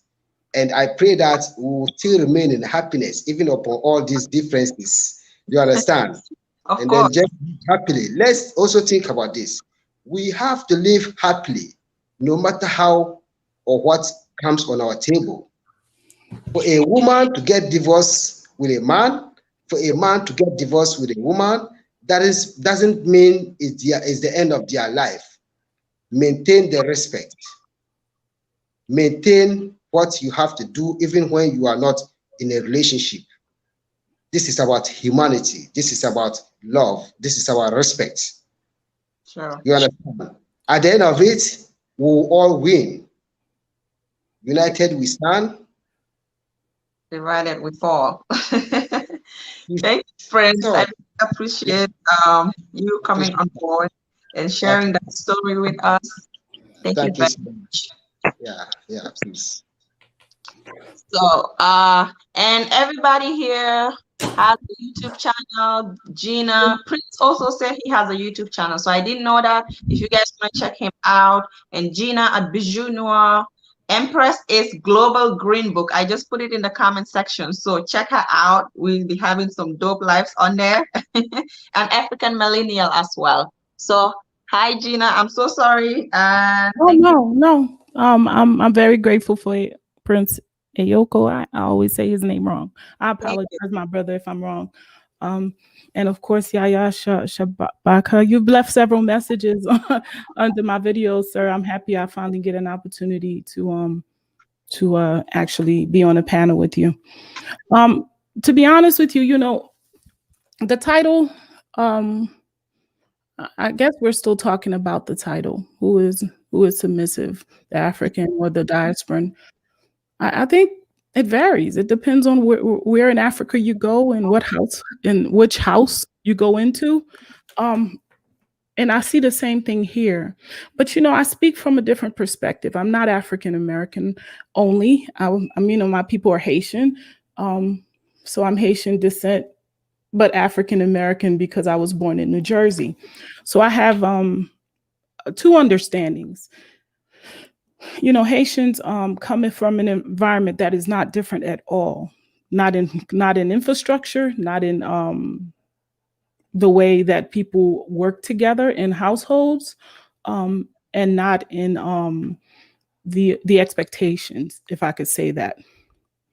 one thing I can say is I agree with some of what everybody said, but my perspective is where, when you're in different environments, like when I'm Haitian, and a lot like you, Sammy, I know a lot of people that are not African American per se. I know a lot of Jamaicans, I know Haitians, I know Africans. And yes, when you come to a different environment, this environment that we're in right now in America, yeah, it could render unbalancing. But the imbalance, I feel like, happens to us all. It happens to the man and it happens to the woman. Like the prince said, it's really important to understand that. It's really important to understand that from my perspective, and I just want to clarify that submissiveness, the word submissiveness, is an action that is done when you find someone that really, it's like a falling, actually. To submit to something is something that is naturally done when you find someone that you can't do nothing but submit to. And I think what happened was, what happened in the West wasn't something that, let's say the system did per se. Yeah, it's a big part of it. But what I truly come to see is that we allowed it. Our brothers allowed it for their households to become out of order. I know I stand probably alone in this, but I tend to say what's in my heart, and we'll let the whatever people opinions may be. That's great. I like opinions, but I want to say this. I feel like the African man on the continent represents a different type of husband than our African brothers represent here in the United States, or let's say in Europe or in those places. And yes, there's a reason. You could say, let's say 50%, it's because we're under white supremacy. And the other 50% is because we get lazy. And we enjoy white supremacy. We enjoy some of the privileges that white supremacy brings us. When I say that, I mean to say that a lot of times I think about what happened when the men had to leave their homes because the welfare system kicked in. And I don't know if anybody on here knows what I'm talking about in America when they started providing welfare and Section 8 and those things, and they told women that they couldn't have their men around if they were not working, or if they couldn't have those men around to get the benefits that they were providing. I think that was an opportunity missed, even if it would have been hard, even if it would have been very hard, to the point where we would be forced to go to a place where we would be able to better take care of ourselves. There was an opportunity missed for our brothers and sisters, for husbands and wives to make decisions on what would be better for the family. At that time, people thought they were making the best decisions. I'm not judging them, but it was a missed opportunity. And I think that has a lot to do with what happened to submission of the woman to a man. I often think about when brothers go online and they're angry at sisters, and they say, angry at African American women. For the most part, more African American men show, a lot of hostility towards the African, the diaspora woman. Let me say that, towards diaspora women. And what I think, I used to hear them say, hey, she on Section 8, she's on food stamp.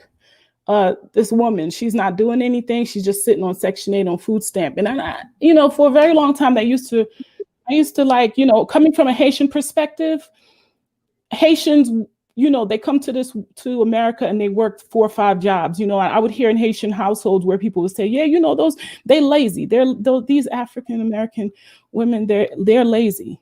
And this is why they don't do nothing but get on food stamps and welfare. But then you see a couple of years would go by, and then you would see a lot of Haitians and Africans and all of them fall into the same thing too, getting the Section 8 and welfare as soon as they could. And then their men would start behaving the same ways too. It made me realize something. It made me realize that when the man is sitting there saying these things that the woman is not doing right, that he don't understand that, he was also getting the food stamp in Section 8. By not being the provider that he could be and should have been, the man was paying for him too, not to have to be the man that he had to be. It's a really messed up situation, because you know what, this whole environment of, I think it goes back to slavery. I think being dependent on this entity to provide our food, our shelter, our clothes, our wives, our husbands, you know, and when they felt like it, they took those things away. When I thought about the whole situation with the food stamps and the Section 8, I thought about the fact that they basically was doing what they did during slavery. They took those things away from the man, and the man didn't fight for them. He didn't say, okay, you know what? No, we're not going to do that. Let's try something else. A lot of brothers did. I want to say that. Those that did kept their families together. They were in their children's lives. And, you know, that's why you see there's a lot of men here, families here that could say they've been together for 30 or over years. And they know their grandparents and they know their great-grandparents. But in whole, I don't really blame the man. I don't blame the woman. I just feel like it's like a residue from a behavior that was forced into us, learned, and became all that we knew. But that's all I really wanted to share, because you see that title, I don't think it's true, because I truly believe that there are some submissive women here, just like there are some submissive women in Africa. But there's also a community in Africa that may not be so prevalent here. Meaning that if it's like 20% familiar community, it's like, you know, the balance is, it's quite opposite. And you need that structure. You need that plan. You need that cipher around you, because I'm sure they have the same kind of issues, same kind of problems. And, you know, but the way you handle it is you don't just walk out the door as a man, and you don't just feel like you can just go, I don't need a man, as a woman, even though that is also starting to happen in Africa. Yeah, I don't think that's a true example. I truly believe that in both cultures, and maybe it's because I'm Haitian and I know, being a Haitian, that, you know, the woman will take your shoes off when you walk in. 90% of the homes in Haiti, she'll cook your food. She never do anything but cook, clean, and take care of her husband and her children. Same thing as Africa. But in America, you have a totally different environment. And, you know, like all environments, just like if you take an animal from one environment and you put it in another environment, it tends to adapt, become something different to survive. We're blessed to be going back home. And we're blessed to have the opportunity to have a chance to revert some of what the system has done to us all. But we should not look down upon those that have not yet left the terror zone, I call it. But that's all I wanted to share today. I want to thank everybody for hearing that. Thank you, Gina. Before I let Cher and African Millennial say to what you say, I just want to ask one question. Don't you think both parties, like both men and women, have a role to play here? In America? Or in Africa? I believe we have roles to play across the world, but I believe that we're too hard on each other. We're too judgmental, because I'm gonna say this as a Haitian woman, when I was growing up, I used to hear my Haitian sisters and, you know, my aunts, my cousins, they would look down on the African American woman, not understanding that they didn't have the same nutrients that they had. See, when you grow up in Haiti, you have a different kind of nutrients. You understand things in a natural way. You're fed like the elder said, you're fed what you need to grow. But when you are in an environment that is completely not yours and nothing in it is feeding you, then expectations can't be, you can't go and judge that person. I used to hear it all the time. You know, they would make statements like, oh, these women, they're wild, they're loud, they're this, they're that. They had to be. And you become that way after you've been here for a while as well, because you have to strengthen yourself. And it's like saying I have to put the mask on when I leave the house, but when I come back on, it's like a bipolar type of expectation that Black women are supposed to have here. It's something that's easy to do. So I think we're too hard on ourselves. And yes, I do believe that there should be some submission, but I think all environments require different types. Until we can get home, until we could get in a place where we can, and even I'm gonna tell you something, my sister's a Muslim. I was a Hebrew Israelite. My brother, he's a Baptist minister. I don't know them well because I wasn't raised with them, but I could tell you this. My sister was Muslim, but she divorced 4 times. So that, even though she was submissive, something didn't work. She appeared to be submissive. She wore all black. All you could see was her eyes. And she's been this way. And she's been in 3 different marriages. You understand what I'm saying? So I don't know. All I could tell you is this. We're too hard on ourselves. We judge each other too much. And this is some of the reasons why we can't really come to the table and have honest conversation and really learn from each other. I love my husband. And because I love him, I'll say this just like Sin Love. I think she made a statement that I love him. I appreciate him. He brings out a certain level of submission from me. He does that. I can't say another king or another man would be able to do that. You understand? So, yeah, I hope I answered your question, Sammy. I know I was long-winded. No, it's okay. Yes, you did. You did. Thank you. Sure. I'm just gonna let Cher shed light on what you said. I think I muted you. Yes. Oh. Yes. Gina, what you said was definitely in line with the situation at hand, and it's true. You know, I said on a couple other shows, the African American woman does get a bad rap. I mean, for many, many years, and she's not given enough credit for holding up the race. And we can't say, we can only talk about generalizations here because, you know, there's millions of us, and we can only talk about generalizations. I can only talk about from experience and also from what my teacher has taught me to look at things. There is something that's happened to us that we cannot explain. There's a lot of things that we do know it's happened to us, African Americans, to make us the way we are. Why are the men acting the way they are? I wrote something, I can't remember who I wrote for. I had made a comment about the emasculation of the Black man in America. And what the racism has done to him. Oh, okay, yes. And yeah, okay, yes. And he has diverted himself into a more or less like a sexual object because that was the only thing he could control. He could not control the environment around him because the white man was spanking him down for everything he tried to do. He tried to go work, he's knocked down. He tried to do this, he's knocked down.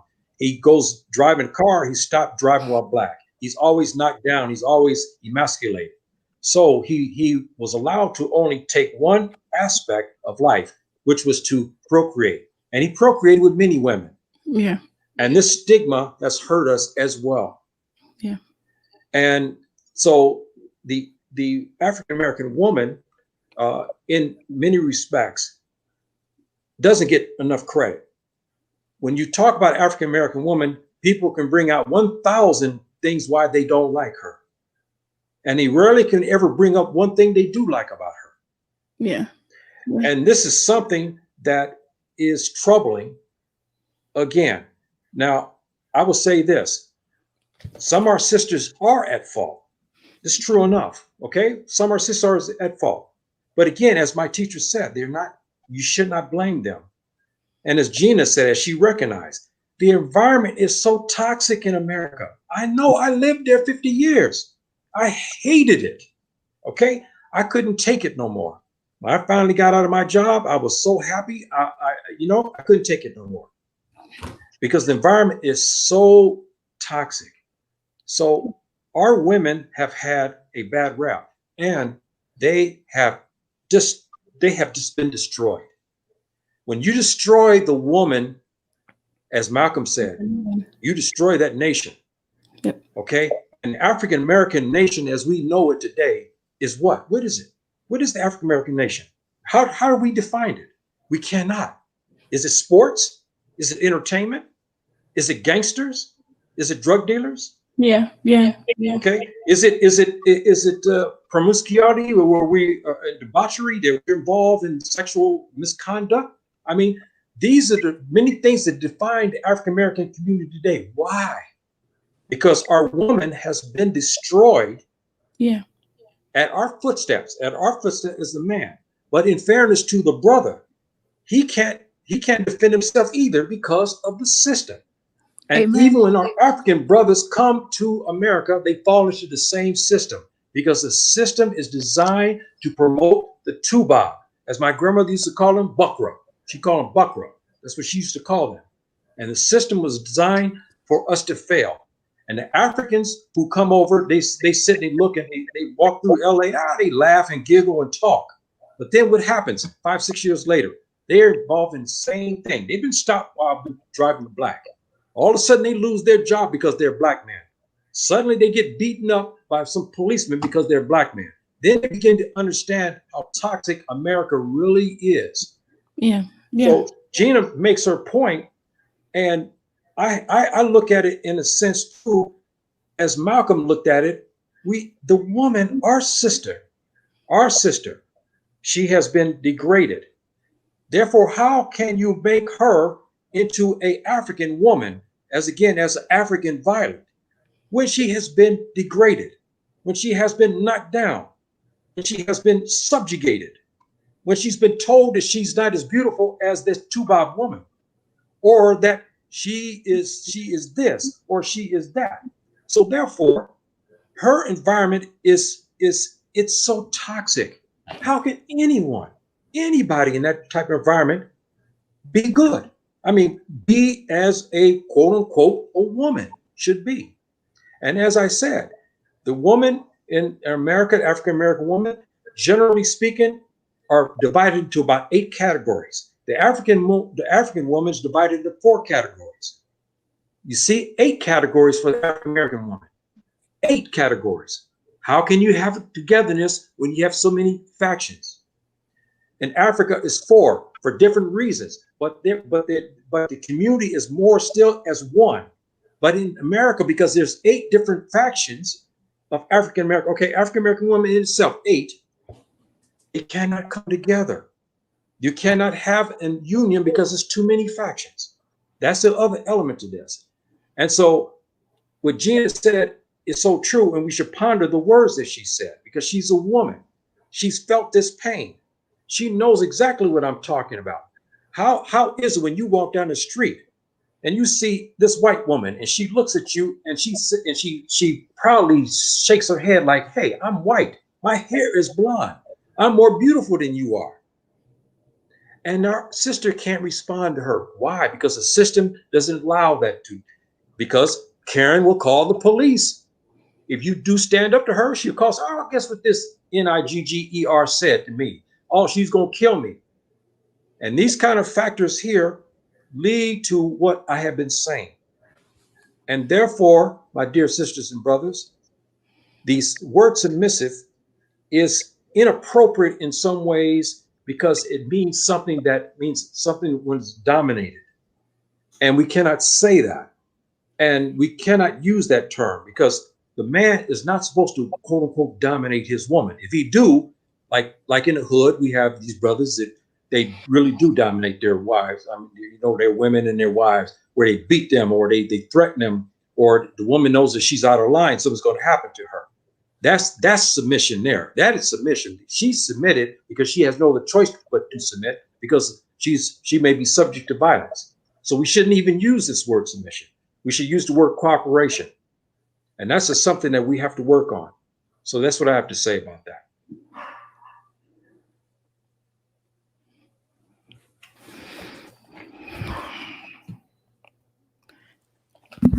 I don't know. You know, I was sitting here looking at some of the comments, and I was thinking, you know, we just all have, it's like we're broken. But you know, I don't know if you guys have ever heard of the broken China and Japan. It's like the most expensive piece of china that they have.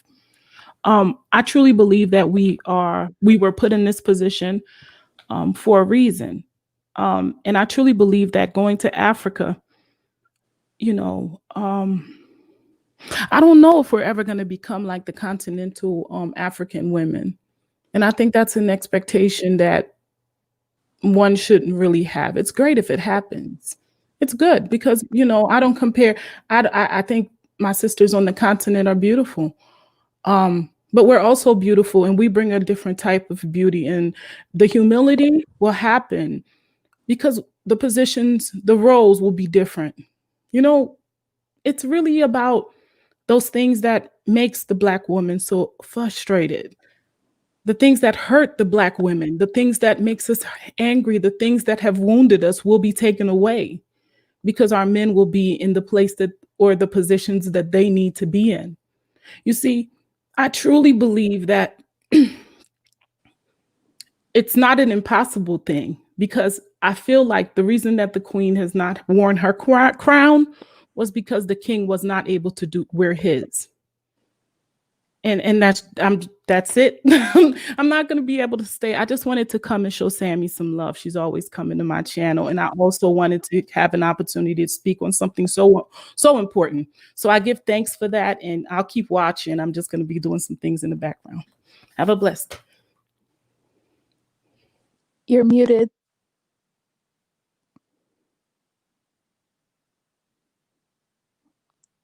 Sammy, you're muted.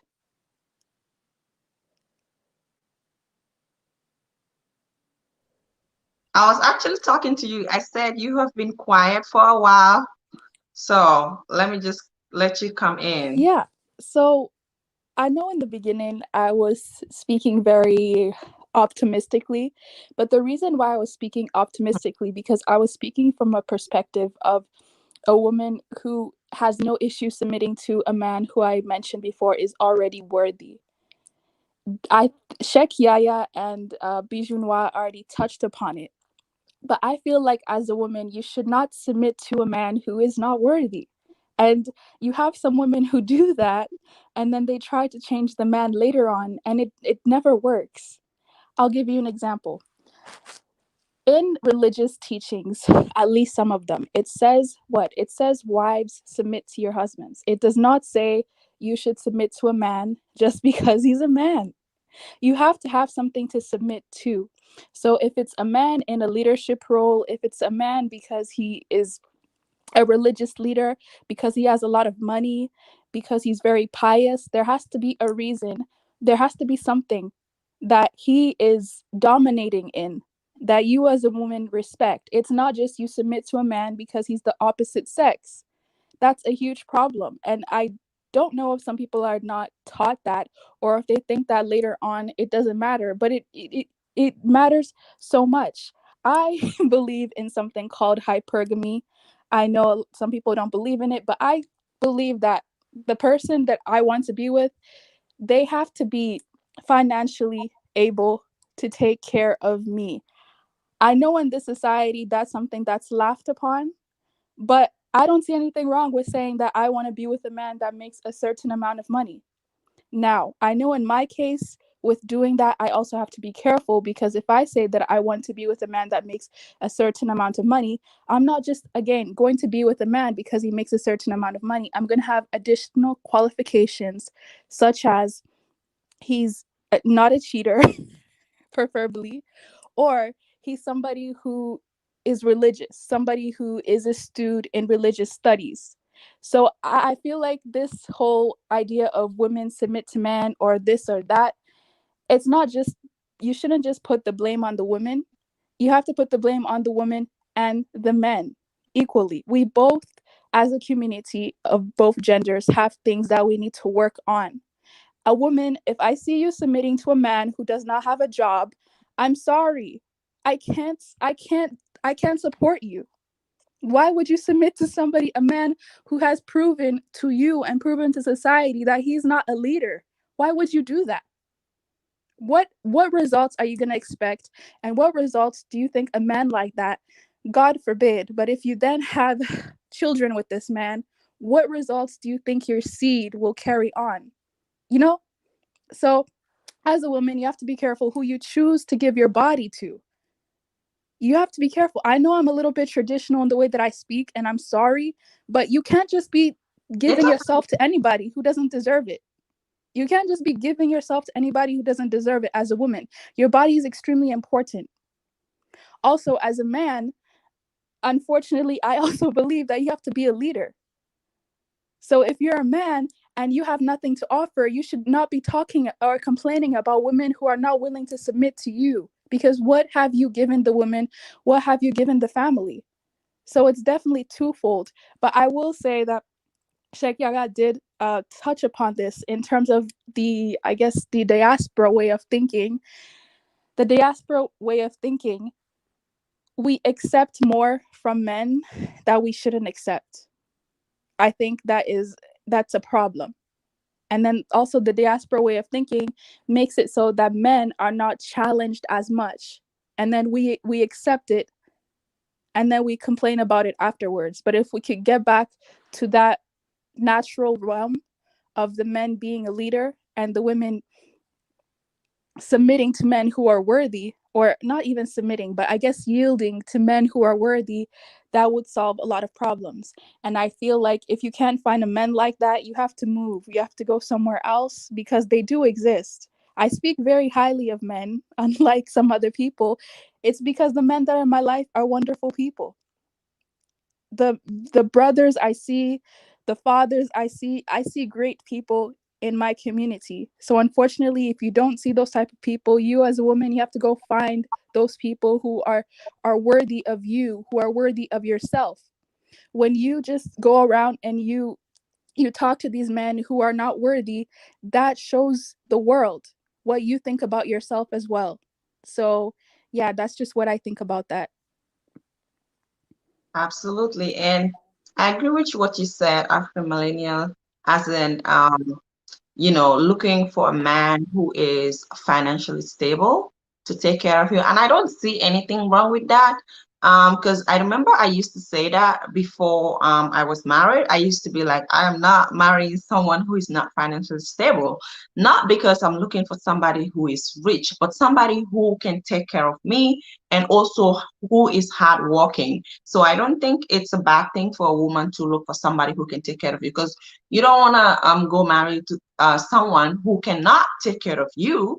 And at the end of the day, you're going to be so stressed. At the end of the day, there's going to be so much disrespect, and thereby causing or driving you guys to divorce, So it's very important that women also, check the man very well before you get married to the person. See if he has all the qualities that you want. Sometimes you may not get someone who has all the qualities, but you can checklist some very important ones that are very important in your life. So that's exactly what I did, and that's why I don't have I am that kind of person who don't attack men a lot, because like you said, I have men in my life that are very, very responsible, that are very, very lovable, so it's hard for me to come out and bash men a lot.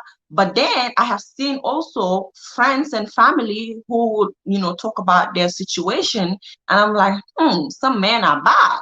But it's, for me, it's just to a certain extent, because I know that the men that I'm surrounded with are wonderful men, and basically that's why I don't know, I don't bash men a lot. So that's why I believe us women also have to choose men very carefully. Like somebody said in another life, they said the way you are would be the kind of man you may be attracting. So if you attract all the negative, or you know, raggedy men, then you should also check yourself very well, you know, even though I know that's not always the case, but that also plays a role here, if that makes any sense. Hi, Sheikh Yahya. Yes, I like to comment on that. If a sister is walking down the street and she's very sexually provocative in her walk, in her mannerisms, what type of brother is she going to attract? Not going to well-to-do brother. If you do attract him, he'll only be with her for a night, so, and he moves on to find, quote unquote, a good girl. And I like to touch on a subject that is part of this, and it's sensitive in itself, and it's not designed to criticize, because I wish we had two parts of this, because I would like to have the brothers, and I would like, here we talk about the sisters, but I like to have a part where we have this, where we have the brothers, because I have a lot of things I like to say to the brothers, but you know, I reserve that for another time. Mm-hmm. But sisters, I like to say this: as a man, and as a Muslim man, and as my teacher said to me, and as in our traditions of Islam, inside the house, it is your domain. You are essentially the general of the house. It's you that maintain the house for him. It's you that should budget the intricacies inside the house. Your husband, when he comes inside the house should be managed because you have managed it. Now, when he comes in and you tell him, I need this, this, this, he's supposed to do it. This is ideal. But I'm going to say something that's very touchy. As a woman, as one of our great Islamic sisters was giving a speech to women who were about ready to get married, first thing she said, she says, never, ever come around your man and you smell bad. Okay? Now, that's an issue. Now, I'm not meaning that in a bad way, but I'm talking generally speaking, because men are attracted to women, and Subhanahu wa ta'ala made men this way. This is why there's the differences. The man is attracted, he see a woman, she's walking in certain ways and she's acting a certain way, he's going to get bothered. Even a Muslim man, even though he's supposed to only look one time, and 2 times is a sin. But this great sister said, never let your man smell anything bad on you. Now, why is that important? Because we do know in today's time that when the house is not right, our men begin to do what? Stray. He should not. But because there's certain, again, I have to say this, please forgive me. There's certain releases that the man have that Subhanahu wa ta'ala has given him. And he has to control that. But some of our brothers cannot control that. And so when he has opposition inside the house, his woman is not clean. She's not feminine enough as in his eyes. What does he do? He go out to go find somebody that he thinks may be that. And what happens? He finds himself in trouble. As we all know, this happens to many, and it does happen. The second point to this is this. The great sister said, always prepare your meals for him. Because if you don't, there's someone else outside that will do it for him. Now, let's go back to the same issue. We have many sisters, and we're talking about the sisters' time now, because if it's a brother's time, I got some very nice things I would love to say to them. But we have a lot of sisters, because of the tradition, they do work, and it's hard for them to fix meals. But we do have some sisters that are inside the house, and they don't accommodate their husbands in this way. So what does he do? He goes outside to go get his food. What's outside in America today? We have many, many different types of women who know how to attract the man. We don't want that. So the sister said, always prepare his meals. And as a man, let me tell you something. That is a big, big plus. It is something that most men, they don't talk about. They don't give that gratitude to their wives enough for that. But I remember as a child, I used to see my mom. I would come home from school. My mom would have the goodies there. I have a dear sister here I grew up with. She's in the chat. Me and her have been going back since 5 years old. We talk about this and laugh about this issue. But our mothers would have this food and everything ready for us, the snacks and so forth ready for us. That's how I was raised. I saw my mother. My mother was clean. When I come in the house is clean. But yet I still got my spankings and I got my ears pulled, but I didn't clean my room. But what I'm trying to say is that my mom also used to make that comment. And I used to always hear her tell my sister, you must be clean. Your house must be clean, because if you don't do it, if you don't be this way, there's going to be some other woman who is that way. So my dear sisters, when I say this, please, I'm not meaning this in a bad way. I'm only giving something, a suggestion. I know it's not easy to do that. Again, we're not talking about the deadbeat brother. We're not talking about the gangster. We're not talking about the punk. We're not talking about him. We're not talking, this guy is another matter altogether. We're talking about the good brothers. There are a lot of good brothers out there, and they want a woman. But I'll tell you this now, they want kind of a traditional woman. And I'll say this to you, sisters, do you want to get his heart? Be clean inside your house. Never let him smell anything bad on you. Fix his food for him. I'm gonna tell you, you just don't, you can't imagine what the man feels if he wakes up in the morning, his breakfast is ready. You got him to fix his breakfast. Do you know what that means to him? That has a long way. He thinks about that when he leaves the house. He's not going to have time to have something else on his mind, another woman, because she is doing what she's supposed to do. When he thinks about her, he says, oh, you know what? I can't wait to get home. I want to, please forgive me, sleep with my wife. I want to be with my wife. This is the type of things that brings, quote unquote, the cooperation that we need to have. But today in society, I've been to houses, I was totally shocked where I saw the sisters. They walked in and she looked like she hasn't bathed in 2 days. And she came in argumentative. And I see the brother's face. He looks at me and he say, Yahya, please excuse me. I didn't expect this. I've seen this. And I'm embarrassed. And I don't know what to say about it, until I walk outside and I said, this is something.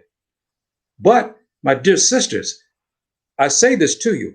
There's no more beautiful woman than a Black woman.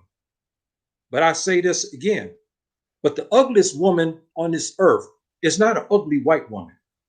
It's an ugly Black woman when she's outside of her nature. And our people are clean. Our people are generally clean. So we have to expect our sisters to play this part. Again, this is your night. I'm talking in regards to you. But if we had the brothers, like I said before, I have a lot of things I love to say to them. And I will hopefully, inshallah, I'll have my time to talk to them, because they're not doing what they're supposed to be doing, many of them. But the sisters, this is their night. And I'm just giving you only my wisdom and what I was taught and what I know. And so please forgive me if I offended anyone. It's not my thought here, but I just want to maybe slap some of you who are perhaps leaning towards that way, who do not want to be this way. They're angry. They're upset. They don't like their position. So therefore, they don't take care of themselves. Please, dear sister, the last thing you can do is to let yourself go. The last thing you can do is when your man step in the house, you almost smell like a trash can. Please don't do that. Please don't do that. I'm sorry. I'm sorry. I'm using perhaps wording that may be harsh, but we are men. We're weak, okay, and we need a sister who is clean, and we want that because I'm trying to keep our brothers inside the house. There's too many out there on the street waiting for him, and we know that, especially in L.A. We know that. There's Mexican women waiting on him. We know there's Japanese girls waiting on him out there. We know there's Honduran women waiting for him. So what do we do? The sisters, you guys have to do a little bit more if you can. And this is what I suggest to you. And again, I don't mean to be offensive.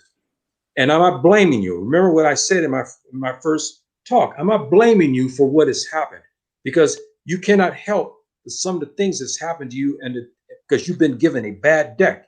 You live in a toxic environment. You live in a horrible environment. It is so bad. And I hope to see you come here to Africa. And I wish I could greet each one of you who came. And even if I had to, I could come. And even if you went to Ghana and it's about 2.5 or 4 hours, I think, 3 hour trip, I would love just to greet you, sisters and brothers, to come into Africa. I'm not saying all of us can do that, but I leave these words with you because I love you and I see this and now I'm an old man now, and I can only pass on something to you which is passed on to me. So my dear sisters, please don't get angry with me. I'm not trying to offend you because that's not my position. And if, like, say, we have another talk and we have brothers, you would sit there and you probably would laugh because I have a lot of things I would love to say to them too as well. Absolutely. I don't think anything you said is offensive. It's just the truth. When you said don't let your man smell you like Trash can. Out there, I have to put that on my bio.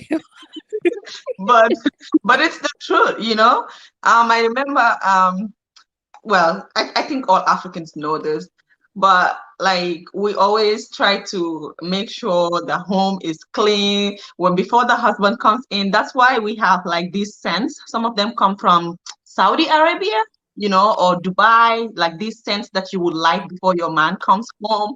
All that is to tell the woman, you need to be clean for your husband. And growing up, they would teach us like some things like this because we see our elders doing it, we see our sisters doing it, trying to prepare the house when it's time for dad to come in. You would see your mom do it. So all that plays a big role. It's just telling you how you should be welcoming your husband.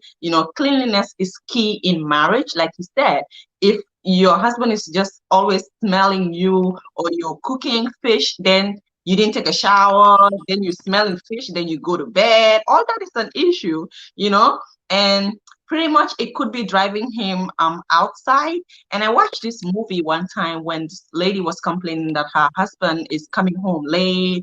He thinks the husband is cheating. And surprisingly, the mom told her, give him what he's looking for outside and he will not go outside. I was like, I can't believe she said that. The girl was like, how could you say that to me? But that's what the mom told her. And basically that's the mom's advice. And she did that. She did that because the issue that she had was nagging, the nagging. So it's like the husband was running away from the nagging. Not that he doesn't want to come home, but he wasn't even cheating. He was going out to talk to his friends, spend more time there just so he can stay away from the woman nagging. So you see, the moment she started talking to the mom, and the mom advised her, you need to stop doing the nagging. You need to, because the husband went all the way to the mom to complain that I'm scared to go home because each time I go home, there's no peace. I have to be outside to be happy. When I come home, I'm always scared. I'm always like, you know, to myself, I'm scared of her. She yells at me, she nags at me. So that's important that we should know that sometimes it's easiest said than done. Sometimes we be driving the man away, you know, and then you're gonna realize that when you make a bit of changes, you're gonna see a big difference in that man. So I have a like, question though. ladies, be careful. Like, be careful how we treat these men. Let's be very careful. Let's treat them like the kings they are, and also have them treat us like the queens we are. I'm not denying the fact that, of course, men also have a role to play. I always say that, and I'm always gonna say it. But the way I look at things is that I expect you to play that role, but even before you do that, I'm already doing my own part. So you get what I'm saying? I'm not expecting before I do. I want to do, but I'm expecting you to do your own part as well. So it's important, and not just say, oh, I'm just gonna treat them like that if I see him treating me like that. You just do your part and see the outcome of the results. I think that's what's important. We're just gonna wrap up. African Melina, do you have anything to say to the ladies? Yeah, I had a couple of questions, then I wanted to say something, but the question I have though is, do you I don't know. Okay. Do you think it's wrong though for women to submit to a man that has not honored her yet? So in traditional African tradition, a man honoring you is him saying that he's going to marry you or take you serious, or even if it's a traditional marriage, at least him showing you off. So if that aspect hasn't happened yet, are you supposed to submit to him? Because let's say if you're submitting to a boyfriend, that's not you submitting to your husband. So are you supposed to do that? Well, Yeah. okay. Go ahead. Here, say something. For me, if it's a boyfriend, you have to look at it. Is this a boyfriend that you're going to marry? You're willing to marry?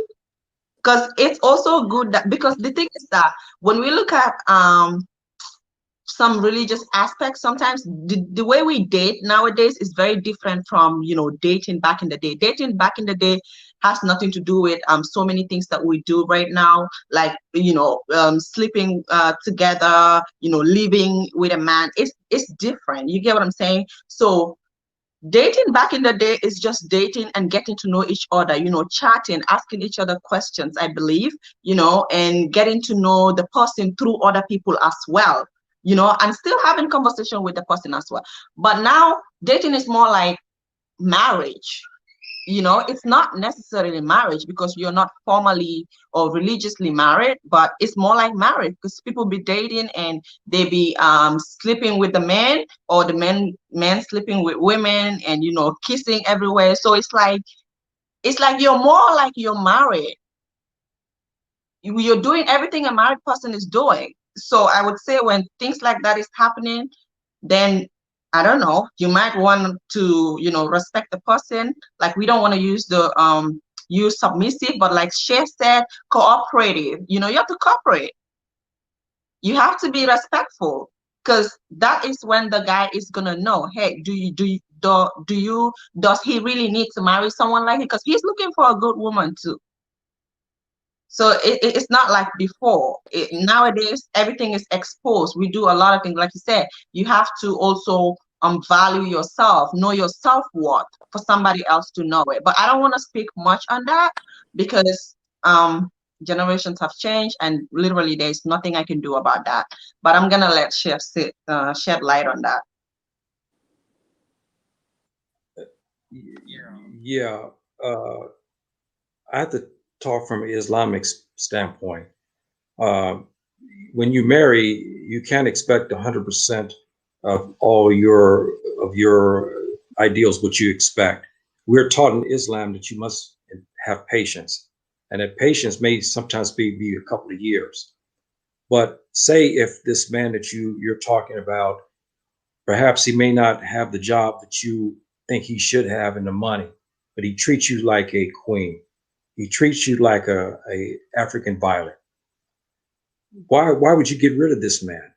You may find a man that does have a lot of money, but he treats you like like a piece of trash on the ground. So we have to be very careful in this. If the sister, she should have high ideals. She should have this. Okay, she has to have this. But I also say, because of the day and time, we have to have patience. In Islam, we're taught to have patience. And a lot of times we may not have the things we want, but we have to have the patience. And Subhanahu wa ta'ala tells us many times in the Quran that we have to be patient and we'll get rewarded if we have the patience. But sometimes things happen that even though we're patient, it doesn't work out.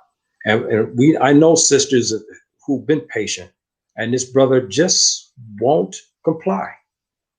In this regard, like this, dear sister, no.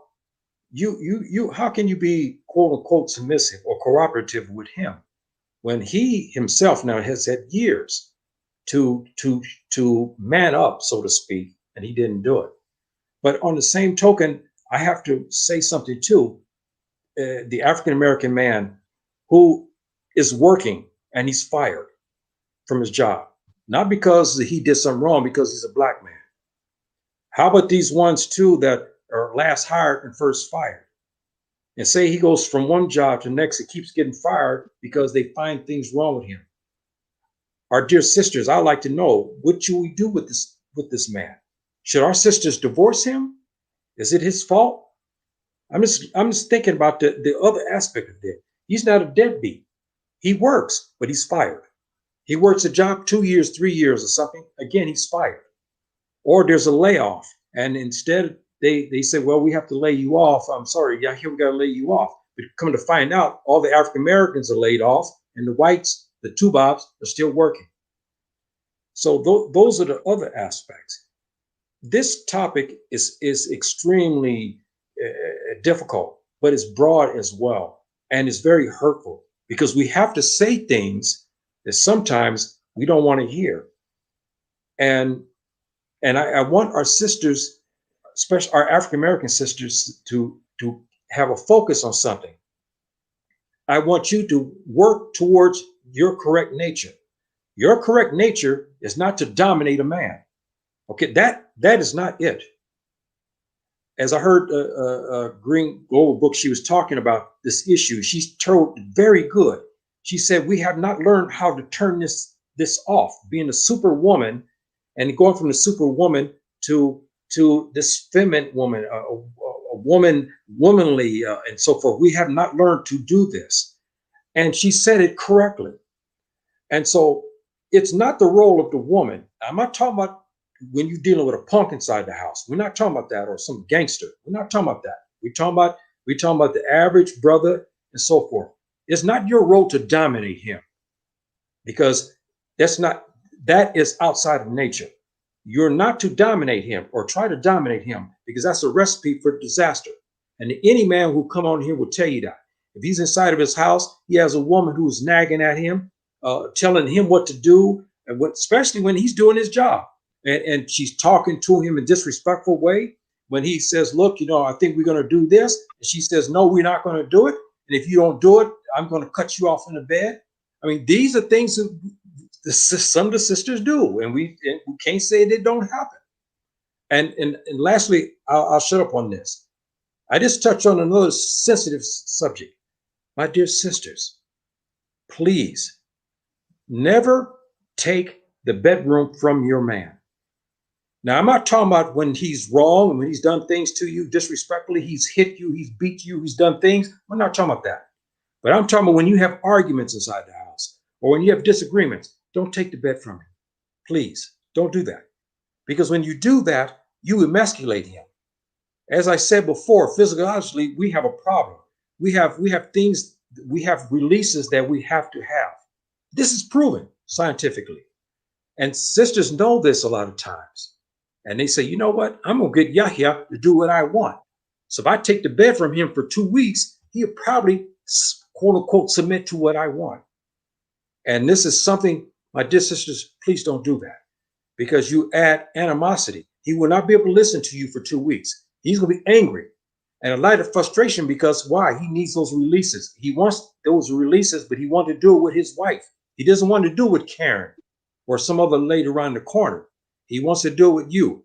And you use it as a tool. Don't do this. It's ill-advised. It's not right.